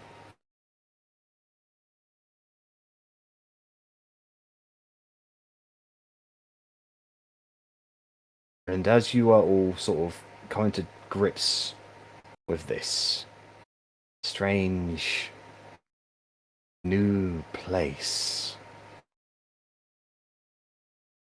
a voice calls out omnipresently. Strangers, lay down your weapons and state your allegiance. Be you with the Sunset Queen, the Dawn Queen Remnant, or the Jester? Who is speaking to us? An omnipresent voice. Oh. We don't know who any of those people are, And I don't like putting my weapons down. Some kind of memory about the Sunset Queen somewhere, but I don't know what it is. Yeah, it's associated with Bella. Yes. Mm-hmm. Do you side with neither? Then you must have travelled far. Which Fey Lord has sent you? Why risk the Sunset Queen's wrath? We're actually from the material plane.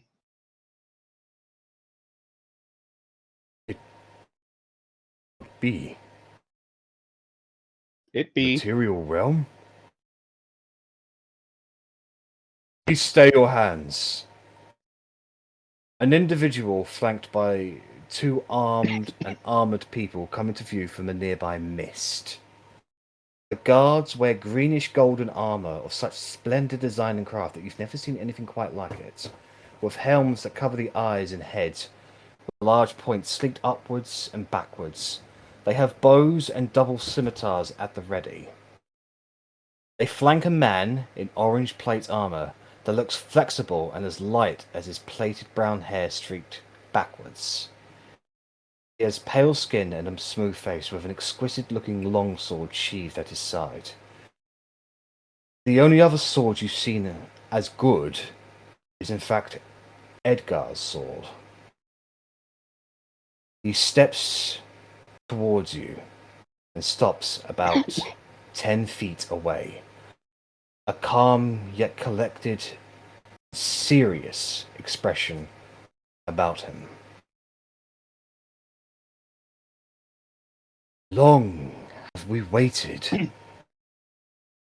You clearly are not Fey. We truly did not expect to see anyone from the material realm again. Why is that? I'm confused.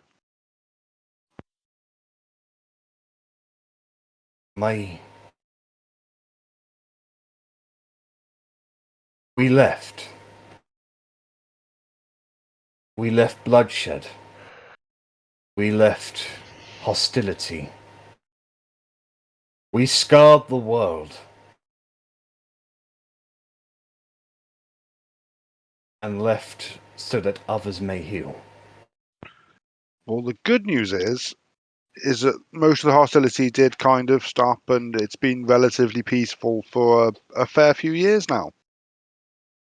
The bad news is that's all changing at the moment. Speak no further.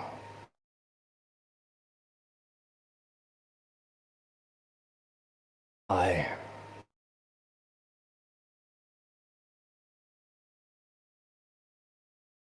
am happy that our efforts have been met with fruition. You, sir, of elven blood in you, mixed with others. You, sir, of the same descent. Humans, dwarves, halflings, orcs. Never have I seen such a union before.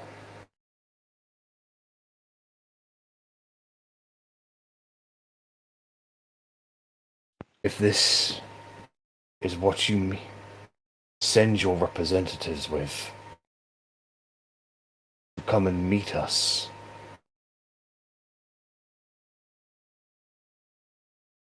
he waves his hand, and the ground you stand on shifts at speed, like being on a conveyor belt, but feeling no motion. The area around you shifts through the trees in the mountains towards another lake that was initially hidden from your eyesight. This lake has an intense mist covering it, almost cloud-like in nature. That's better. Here we are hidden from the spies of the Fey Lords. Truth be told, our civilization was lost a long time ago. The humans rebelled and warred with us. We lost many of our number, and our race would crumble away. Had we stayed. We left. To hide. To live. Fade into memory and obscurity. To let the humans grow and forgive. I did not think the day would come whilst I lived.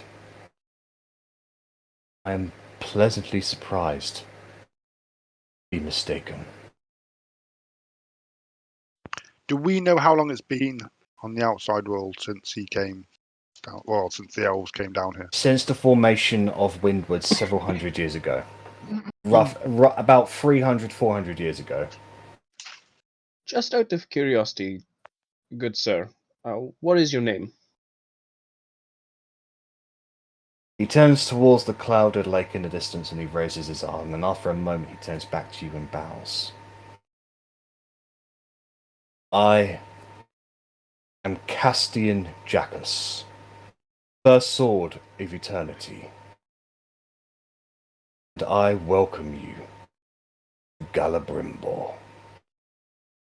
Clouds disperse to reveal a floating island of forested nature with a breathtaking city built atop it. You can see spires of elven design woven into massive fay trees, walls of sleek and shiny arts, a river that runs through the center of it all, a palace built on layer of the largest tree that shines with a divine white light across the entire landscape. We are not gone. We have lived in solitude and learned from the past. We have grown from our shortcomings, just as the humans did. Our people live in happiness and reflection. Our young grow in safety. Long have we awaited this day. If you are here, then it means the material realm has grown too. Our people will be delighted to hear the humans wish for us to return, to live in harmony. Galabrimbor will return. Not yet.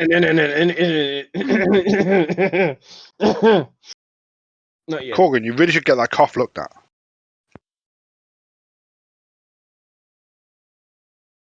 Is there anywhere that we may speak privately? Do you go by King?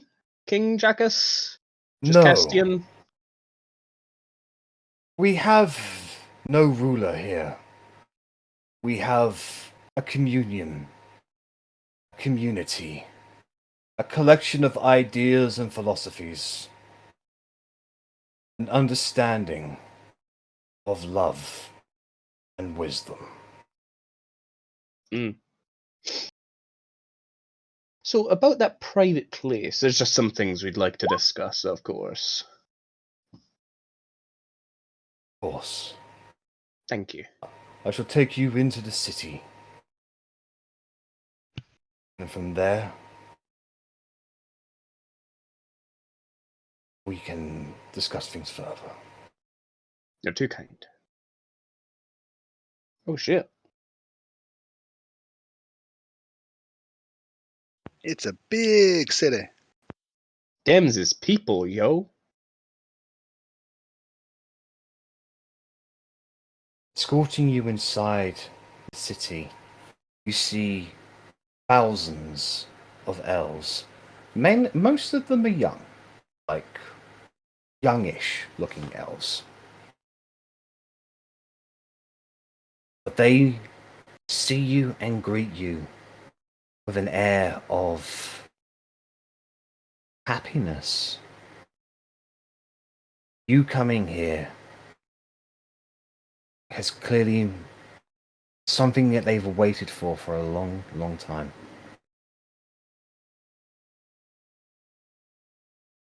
And as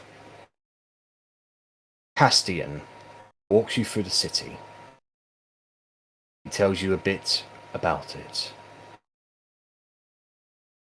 We will be moving towards the Trezethe Tirith. That is the center of authority in Galabrimbor, where the ancient council meets. It is also where the eternal slumber is undertaken. We have entire halls dedicated to the lives and the losses of the most ancient of elves who have come to slumber here in the Fey Realm. Beside it, we have the Vrataran, a lake of reflection for us. As from here, we can ponder out the other parts of the Fey Realm and find self-enlightenment. We keep our traditions alive in the Krashal Kairim, where we train our elves, the ways of our people, our abilities, our skills, our marksmanship. It's also where the swords of eternity make their homes. They are the chosen ones amongst us, who represent all the greatest ideals and values of the elves. Did they all perchance get a fancy sword like that? I pointed his weapon. This particular weapon is unique to me. But yes, the Sword of Eternity is gifted with a Halon Darar, a soul weapon. A weapon that speaks to you. A weapon that fights with you, not for you. Correct me if I'm wrong. Didn't Edgar's sword have a name?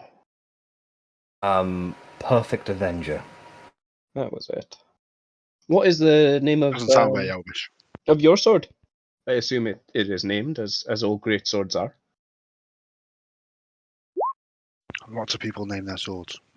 Lots of cats. My sword's name is Talion. Why What? that Oh name? god. It is an ancient elven word.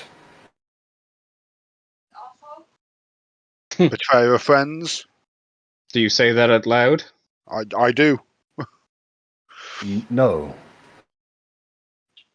It means to hold on. Memory. Would you say memory is the direct translation? Recollection of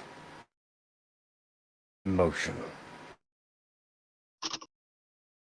Well, I have a recollection of motion. Yes, the word Talion definitely makes me recall some emotions I've been feeling. Hmm. I apologise. We met someone who went by the name of Talion. It was not a pleasant meeting. I'm sorry to hear that. Did not mean to offend you or your sword. No offense is taken, please. Well, as We're all, just out of curiosity again, were all swords of eternity or soul swords created by the elves or by yourselves? not all of them. Some are gifted. Hmm. However, the art of creating these weapons is traditionally an elven heritage.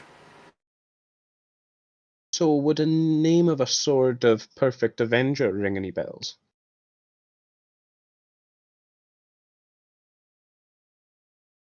Yes. That is the name of the sword that, well, it was stolen.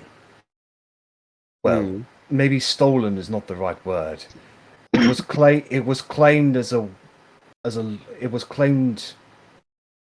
I assume, as loot in the war. It was left behind, its previous owner slain in battle.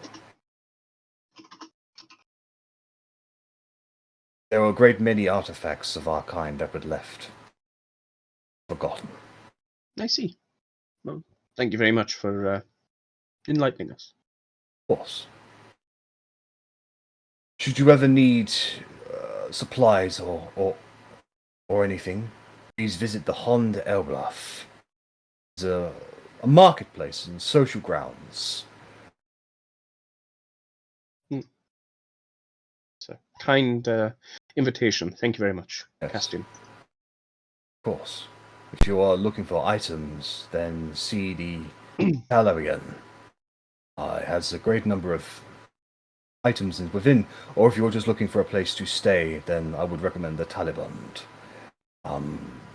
Those who travel outside into the far Fae usually rest there. What was the name of the first shop? The Talarian. And the other one? Taliband. Thank you.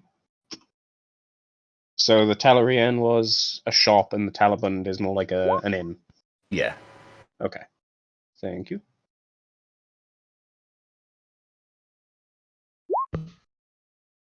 I got the second spelling right.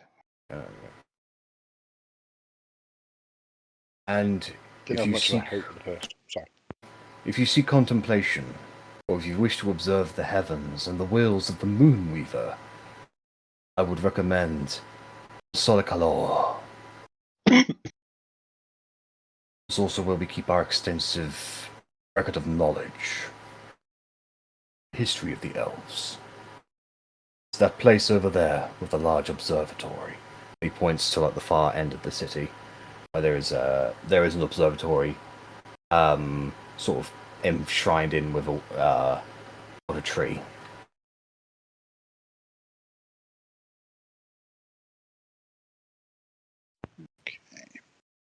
I think that'll probably be on our to visit places. It's sounds like it would be of great benefit. Thank you. We'll be at the Elchin Council soon. I know they will be excited to meet you. Can I ask how many people live here? I think our current population is just shy of 50,000. I had no idea there were so many. There was not that many. Less than 8,000 arrived. But with our safety and our isolation, we have expanded ourselves. And the new generation is taught not of the mistakes that we made, but of the ideals we would hope to achieve. Can I incite that statement, please? Yeah, go right ahead. Everything else has kind of been quite. He comes across as quite honest, and I'm not the person to be questioning honesty, but I'll just. I was just doing maths to work out how many kids each person's had to have 8,000 to 50,000. Yeah, he generally seems quite honest in that statement. You get the feeling that there is a lot of pain in the memory, and they are trying to teach that pain to the newest generation of elves in a much wiser way. To not breed more pain, but to breed understanding. They're trying to. It's like the Second World War when they try and teach it to people. Yeah. Okay. Have you taught them the saying to take it up with your hairy arse as well? That is this is a phrase I have not heard in a long time. Suppose it's been a couple of 100 years. A couple of 100? Oh, were you not aware of how much time has passed outside of this place? No. I apologize. How long have we been gone? Being the bearer of bad news. How long exactly? Or would I just say about 400? About 400 years or so. 400, give or take a decade or two. I see. Oh, startling. How long did you think had passed?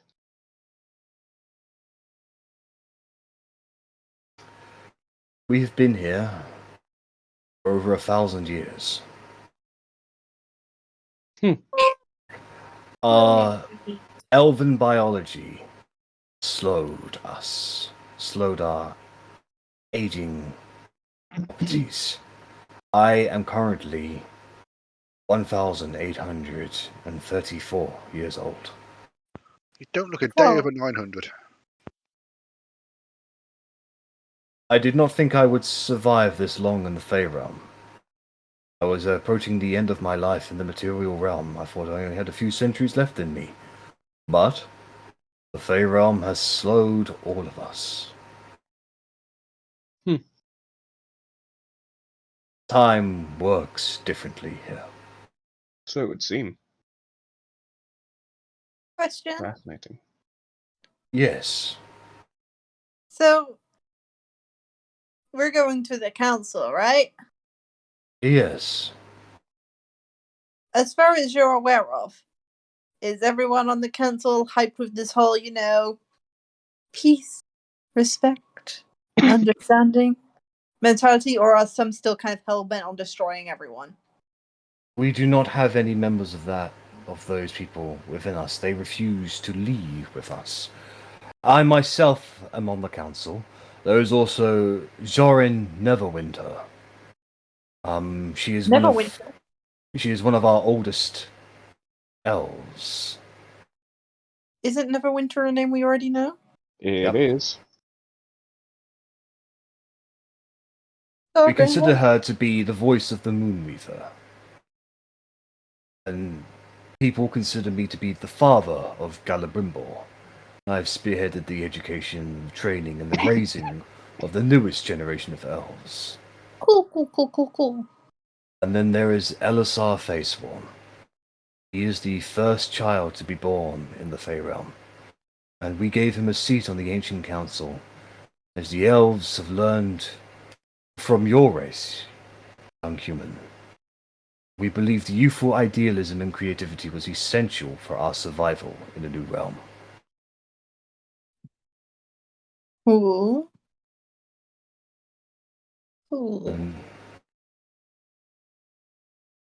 So, after a few hours of travel through the city, you ascend up this tree, this stonework built into nature, a design only the elves can make.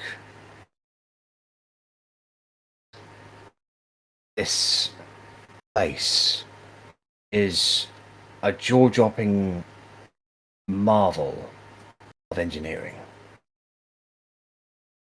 The Trizef Tidif.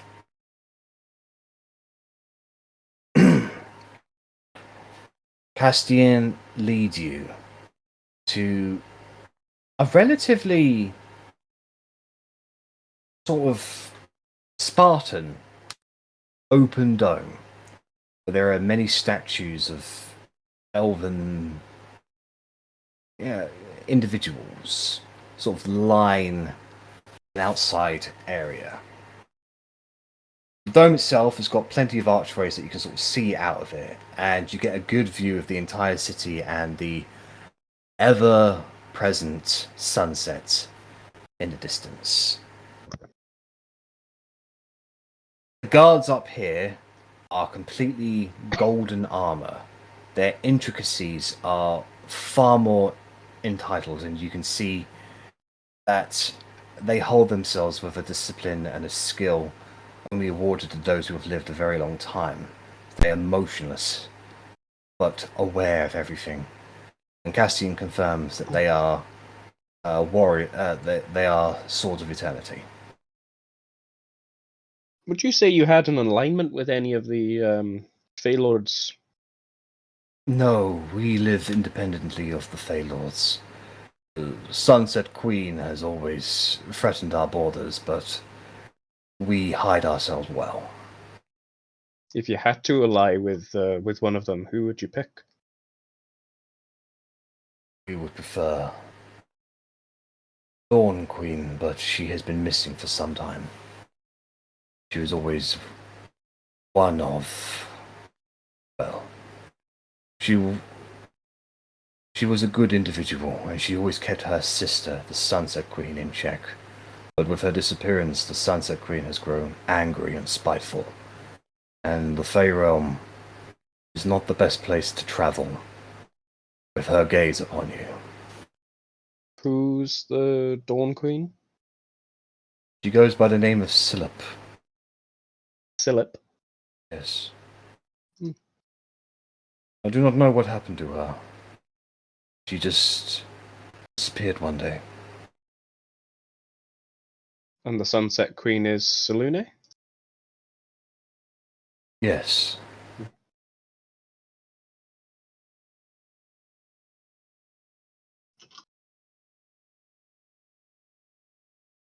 Ah, we are nearly here.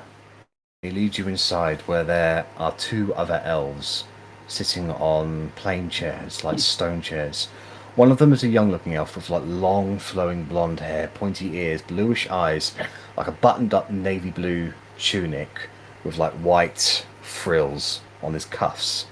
The other one is like a darkened, auburn-skinned lady with short black hair, sort of slicked backwards. She's got tattoos on her face with arcane sigils that sort of glow with it. Like it's like looks like they're magical tattoos.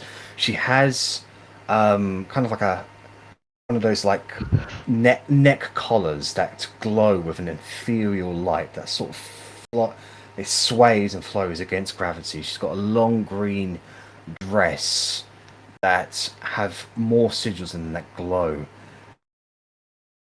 She's sort of like looking at you with trepidation. Strangers, travelers from the material realm. Please meet Elazar and Joran of the Ancient Council. Just before we continue, in one of my notes, I've got down Neverwinds as the surname of the people entrusted with the Air Colossus. Is that correct, or is it meant to be Yes. Neverwinters? No, Neverwinds. And which of these was it a Neverwind or a Neverwinter? This is this is Neverwinter. Okay. Was it Elisar or Zorin? Zorin. So Zorin Neverwinter. Okay. Yeah. Elazar Faceform.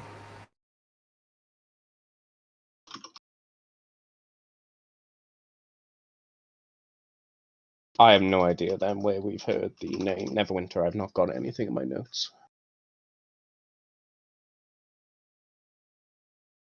You have heard the name Neverwinter before. We have, and I'm annoyed.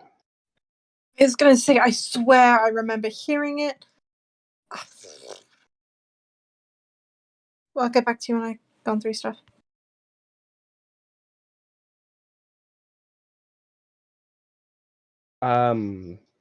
Greetings.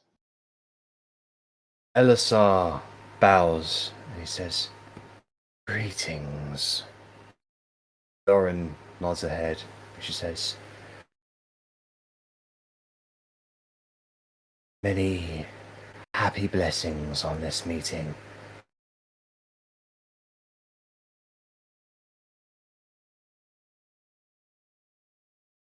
So, I apologize, we've not really introduced ourselves. please.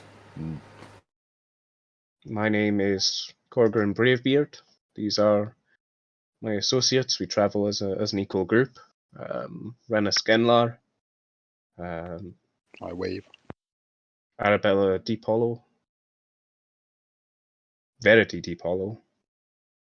That No relation. Russ Arbor. And Otti. I'm so sorry, I don't actually know your surname. Oh, I don't have one. Oh, Otti.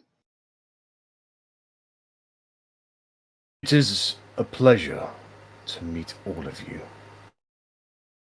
We are quite excited to hear of news of the material realm.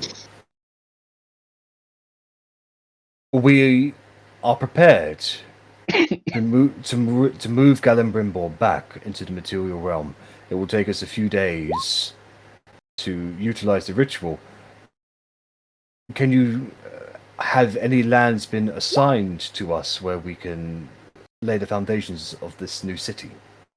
So, about that. About that. Do you want me to spill the beans?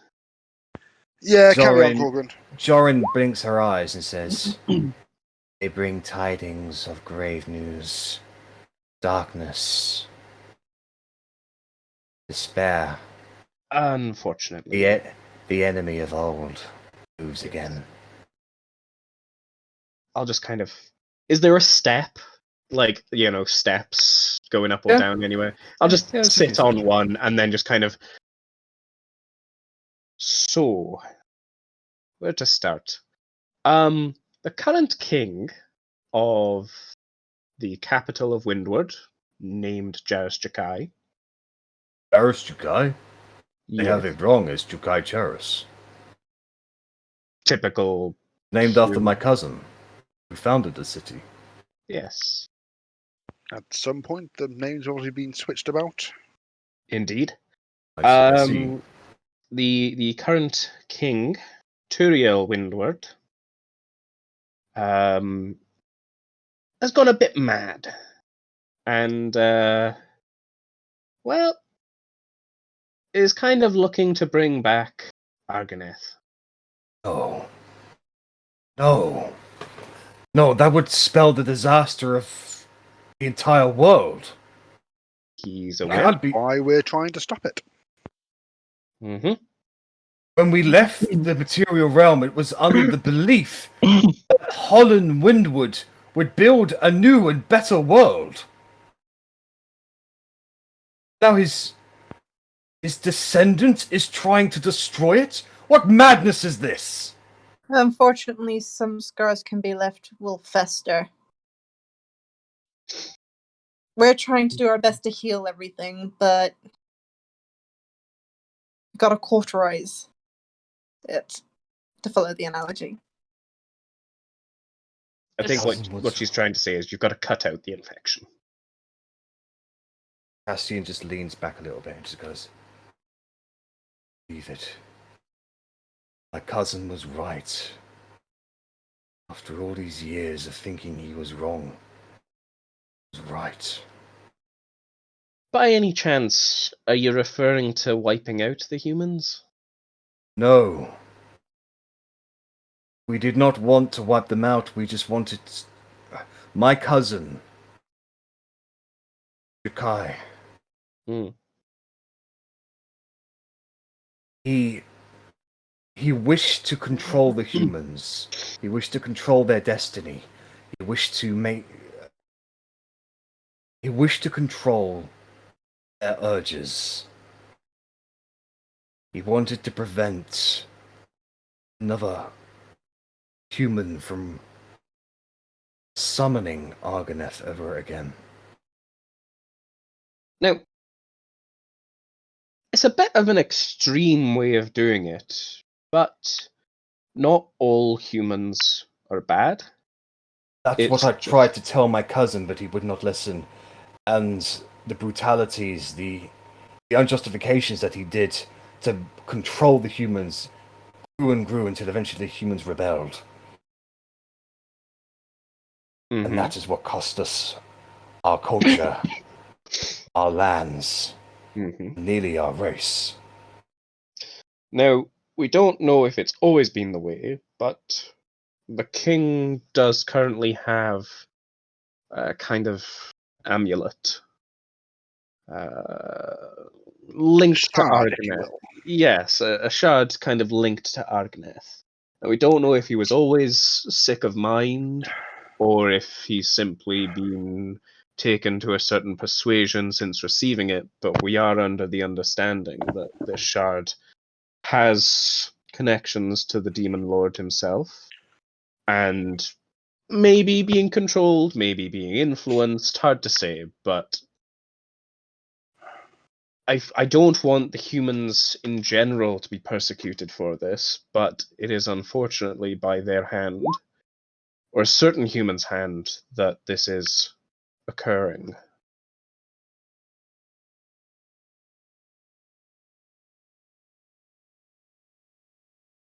He listens to what you're saying. He also listens to what you're saying, Verity.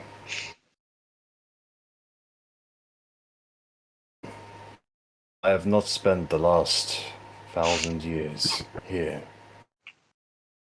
Contemplation. Just to slip back into what my cousin did. Maybe his way would have prevented this from happening. Maybe it wouldn't have.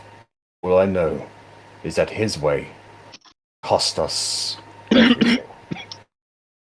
We will not be doing that again. But we cannot sit idly by knowing that humans are trying to bring back Argonef, or at least the king of humans. Now, we are kind of, I don't know, if you want to call us, what, the figurehead? Would you say figurehead is a pretty good representation? We're kind of the figurehead of a rebellion against the capital. We have been gathering forces in an attempt to build up a resistance against the king. We would certainly hope, or we would like, for you to become part of that. We're not saying you'd have to listen to us and obey our orders, etc., etc. We're not trying to govern anybody, but we would like your aid in the matter.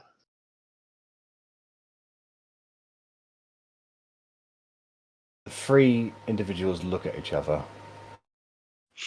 There's like a silent conversation amongst their eyes. Doran looks at you two, or looks at you guys and says, "We have spent the last 1,000 years practicing peace, escaping war, and the first thing the material realm brings us when we meet with them again is more war." We have no other options. We are pleading with you to help us. We are running out of options, and there's already fighting kicking off, and people are dying up there. I also feel like it would be a disservice to your courtesy and kindness to bring this to you a day after, say, enjoying your hospitality and then bestowing this news upon you. I feel this would be an urgent matter that would be better brought to hand sooner rather than later. Your forthrightfulness in this matter is duly noted and appreciated. If you stay down here, then yes, you may well be safe and you are thriving here. But there may not be a material realm to return home to, and many, many thousands will die. No, let's not get it misunderstood. We're pretty sure Millions will die, and it will just be the beginning. Yeah, I'm pretty sure Argonef will come after all the planes. Fair.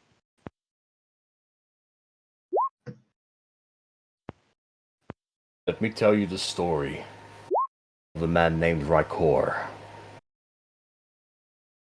Rykor August? Yes. He was a human who studied our ways. He studied our martial arts, our affinity for the weave. Rykor was a peaceful man. However, he could see that the world was not peaceful. It was chaotic. He sought to seek an end to this, an end to the discord. He wished for everyone to live harmoniously and in peace. And so, he utilized a device called the Truth Gate, built by a collection of gods, Gond, and others. He desired to know how to end wars and protect the world. What he learned instead was of beings called Colossus. He learned that they were inexorably tied to our world. He learned that their souls currently resided somewhere else. Within the Demon Lord Darkness.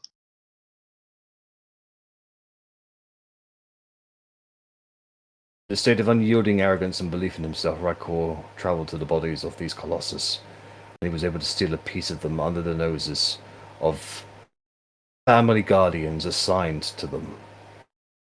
He then used these pieces as anchors to summon Argonef, intent on destroying him completely and forever, removing this threat. When Argonef was brought into this material realm, he went berserk. He was overwhelmed by everything. He slew Rykor in combat and his soul was taken. And that was the end of the man who sought to bring peace. He ended up bringing war to all. Millions of lives were lost. And the foundations of our entire civilization responded to this threat. We made mistakes the last time, which has led to this future.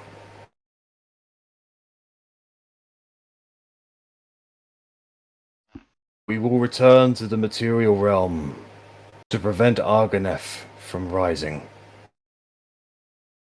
And we will not make the same mistakes again. If you would have us, we would work together to create a new and better future for all. What mistakes are you referring to? How we treated the humans after the war. How we believed in elven supremacy. Our way was the best way. Humans made the mistake of believing they were unfallible or infallible. I'd like to insight, please. Go right ahead. I would like to trust them implicitly, please. Okay. Yeah, that insight.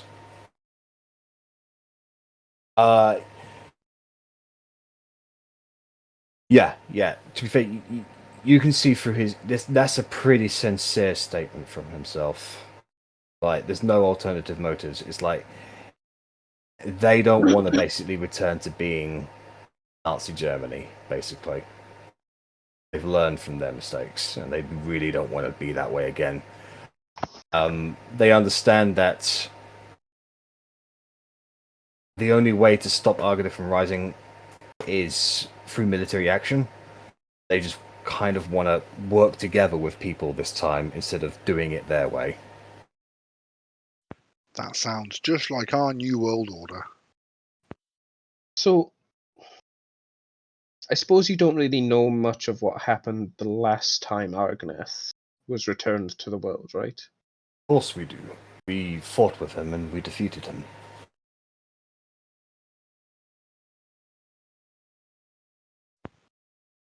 So, not that time. So there was another time. What? Like, all of them, they're like, what? Yes, and he was sealed away. Sealed? So we believe. How could he be sealed? We don't know. There's no magic in existence that could seal a Titan. And that is what we're trying to find out.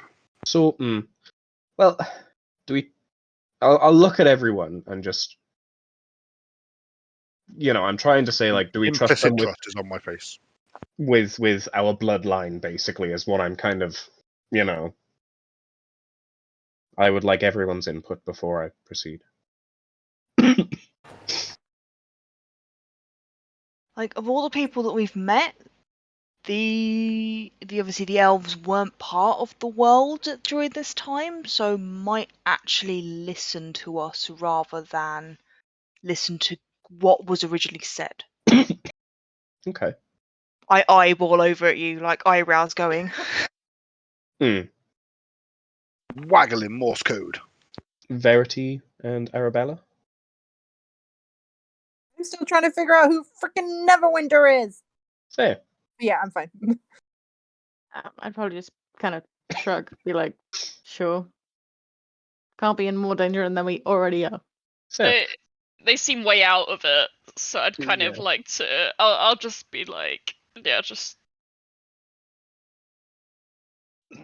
So he was returned to the material realm some, what was it, 70-ish years ago? Some 50, 70 years ago, something like that. Within the last century.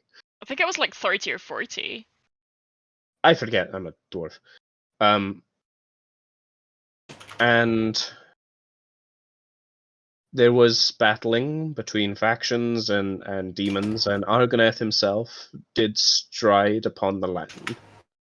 And it was there that our ancestors, supposedly within the lands of Talia, did battle and seal him away.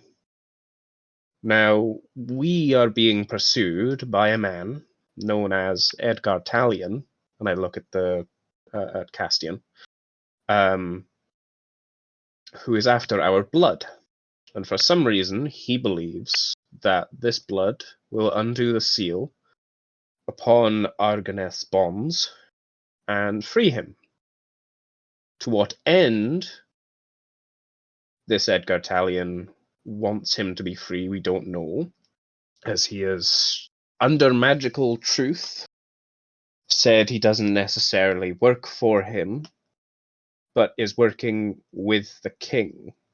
And also he can't really resist Argoneth. It's a bit weird, but effectively he has returned once previously, was sealed away by our ancestors, and is now the king is trying to free him once again.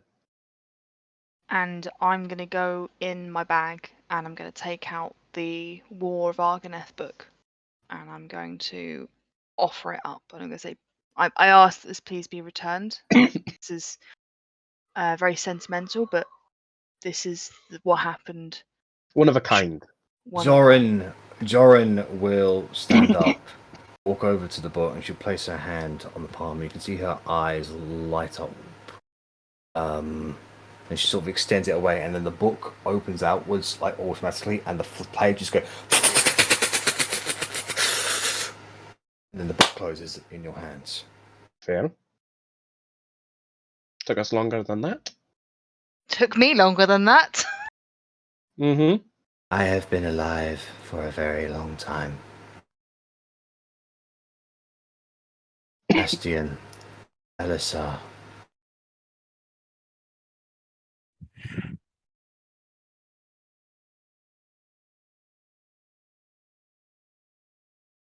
I believe that this is the blood oath.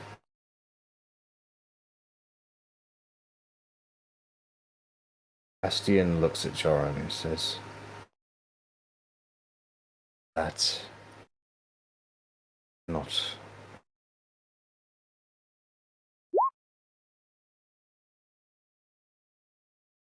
I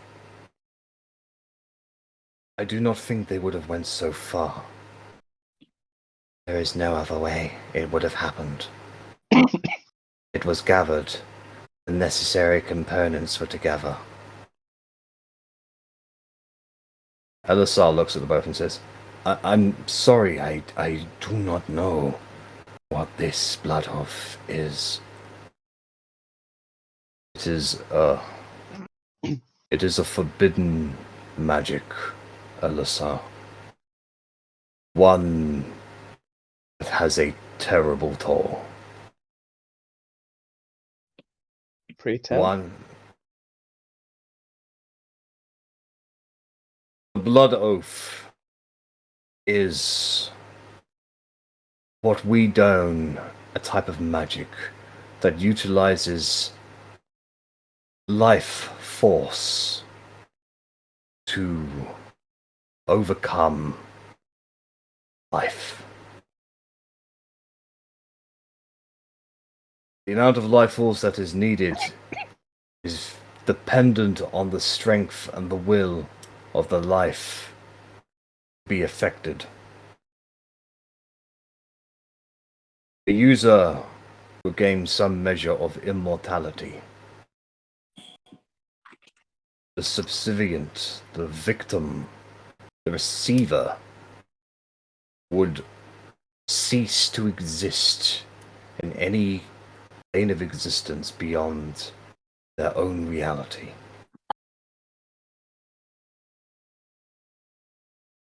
It is forbidden because it is indiscriminate. Lives are sacrificed. Only those with strength could hope to resist such a thing.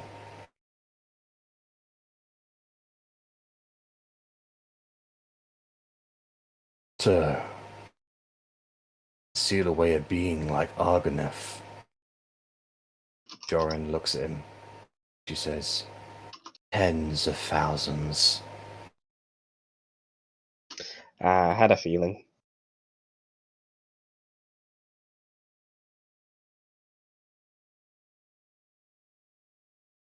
Sorry, in the book, it kind of describes the final battle.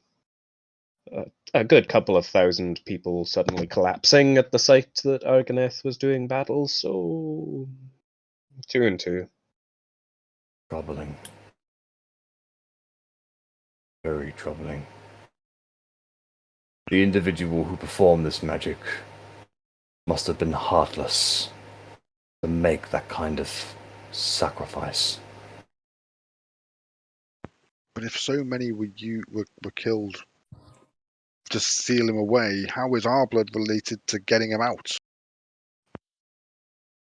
It was not us who sealed him away. It was your blood that did it.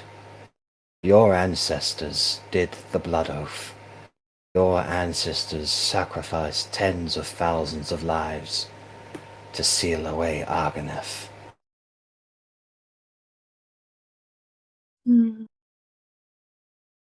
Sounds about right. But what I don't understand is how they may have come to learn of this. Neither do I. It is forbidden magic, forbidden knowledge. Only those with a thirst to discover the untold secrets of the universe could possibly hope to learn of such knowledge.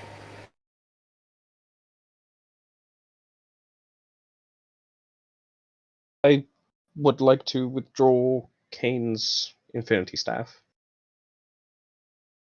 They look at it inquisitively. While it's powered down, shall we say, this belonged to my ancestor.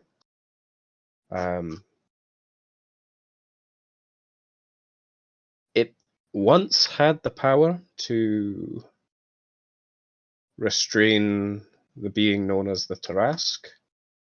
Would you say Fascinating.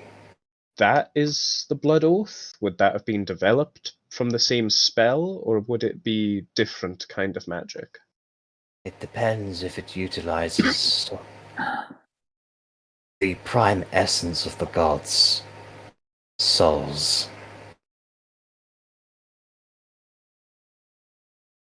So yes.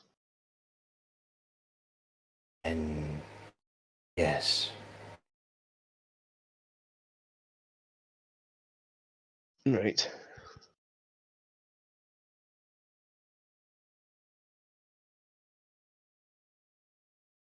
I do not know the whole story. I do not know everything. But from what this book has told me, and if this book is true, your ancestors were mass murderers. But would they be justified if they sealed Argonef away? Nothing is justified on that level of brutality. That level of brutality is unthinkable, but Argoneth would have still been worse. Tens of thousands died so that millions might live. Who could make such a decision? Our ancestors. then that is your burden to bear. We will not rest anymore. We will send Galabrimbor back into the material realm. We will organize and marshal our new warriors, and we will fight alongside you. We will stop this Edgar and your king from taking your blood and undoing the blood oath. Would you go on after you, mate? I was just wondering if you get a choice of where it rematerializes, or is it kind Most of in a fixed place? We would most likely be in the location near to where we had originally left. Otti, do you have a map on you by any chance? Yes, I think I've got a fair few. The only problem is that we arrive in the correct time frame. That would be helpful. Seconds might be passing, or years. Time works differently in the Fey realm. Oh, right. I'm going to look at Korgrin. I'm going to ask, can we send a message up to Ashoshka to ask her how long we've been gone? I can sending that travels realms, I think.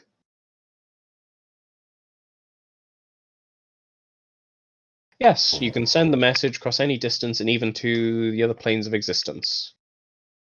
But if the target is on a different plane than you, there is a 5% chance that the message doesn't arrive. 5%. I like those odds as long as you don't. Yeah, just you watch now. This will be the fucking 5% that kicks in instead of my divine intervention. So I'll cast sending. As you go to cast sending, yes, the spell itself fails as Joran has flicked her fingers and effectively counterspelled that. Don't do that. Why? Any attempt to communicate with a creature on another realm will be noticed. By whom? The Sunset Queen. Ah. Fair enough. It is why we have not communicated with the outside realm all this time. That's a bit of a sticky situation, but fair enough. I suppose you're the experts. Castian looks at you and says, I think this meeting here is concluded. Alyssa, I'll leave the Sentry Warriors to you. Zoran, gather the others. Let them know what's happening. Prepare the transportation. Is there anything we can do to help with the correct time frame, time zone? I don't understand all this magic malarkey personally. Yes. Like daggers. There is. You can come with me. Otti, do you want to leave them one of the maps just so they've got an idea of what the current landmass is like, I guess? Yep, I'll leave them. I'll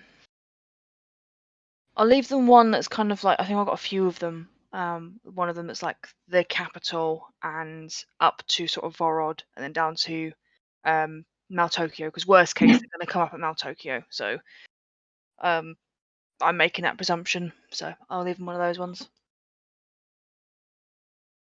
Thank you. We'll put this to good use. Now, come with me to Vrataran. Certainly. So, Castian leads you down the Trazefe Tirith towards the large, massive lake that is the Vrataran. Where there's like docks and piers and stuff like that, you don't see a bottom of this lake at all. He keeps on walking and effectively is walking on water, and you like have to like be like, we can't do that sort of thing. And he looks at you and says, "It is quite safe. Come." I try and walk on the water. You step on it, make slight little ripples with your foot. You put your weight in there and you stand on water. I knew I could do it. I just had to believe.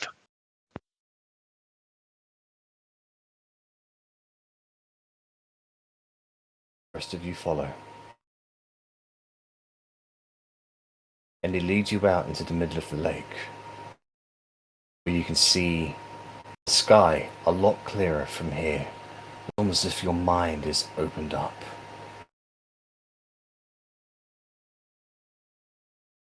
You can see the energies of the Fey realm are connected.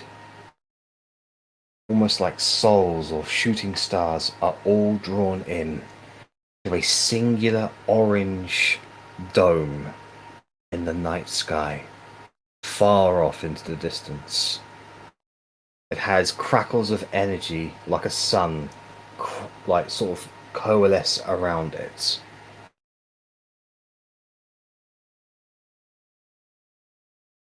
Bastian points towards it, says, "There.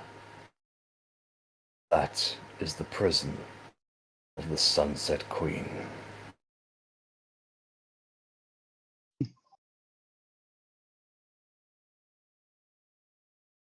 How long has she been held there? Ever since her sister put her in there.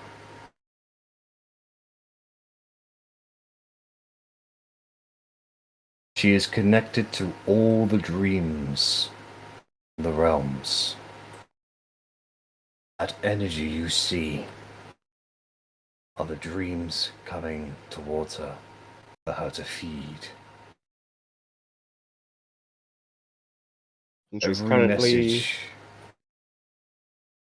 Apologies, but every message you have ever sent has fed her.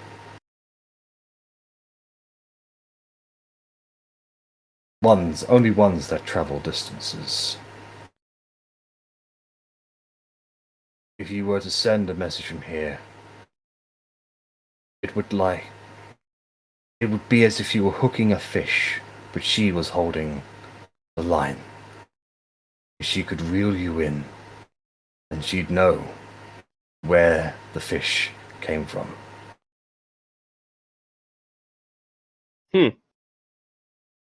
Yo, so sorry. I've been reading a whole bunch, trying to figure out who the fuck Neverwinter is. Never found out, but I do remember the name. Meanwhile, though, I was reading through What's-Her-Face's diaries. Yeah, the journal, and Sunset Queen, and Lindestroma, etc., etc. And the hags around it. Yep. She's being fed nightmares. So, yeah. Mm-hmm. We're in for a good time. Ooh. Still no clue on Neverwinter, though, but I swear I remember the name.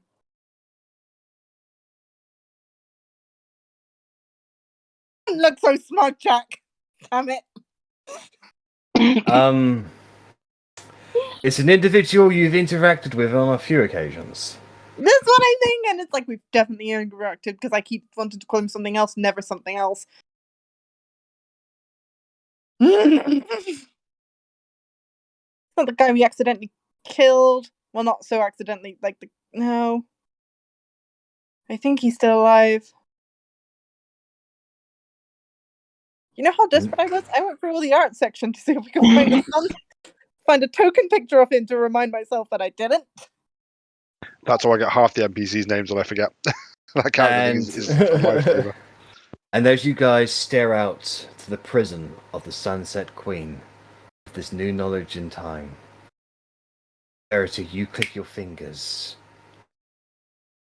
Your mouth goes agape as you remember Cadaritia Neverwinter. And that's where we'll end the session, guys.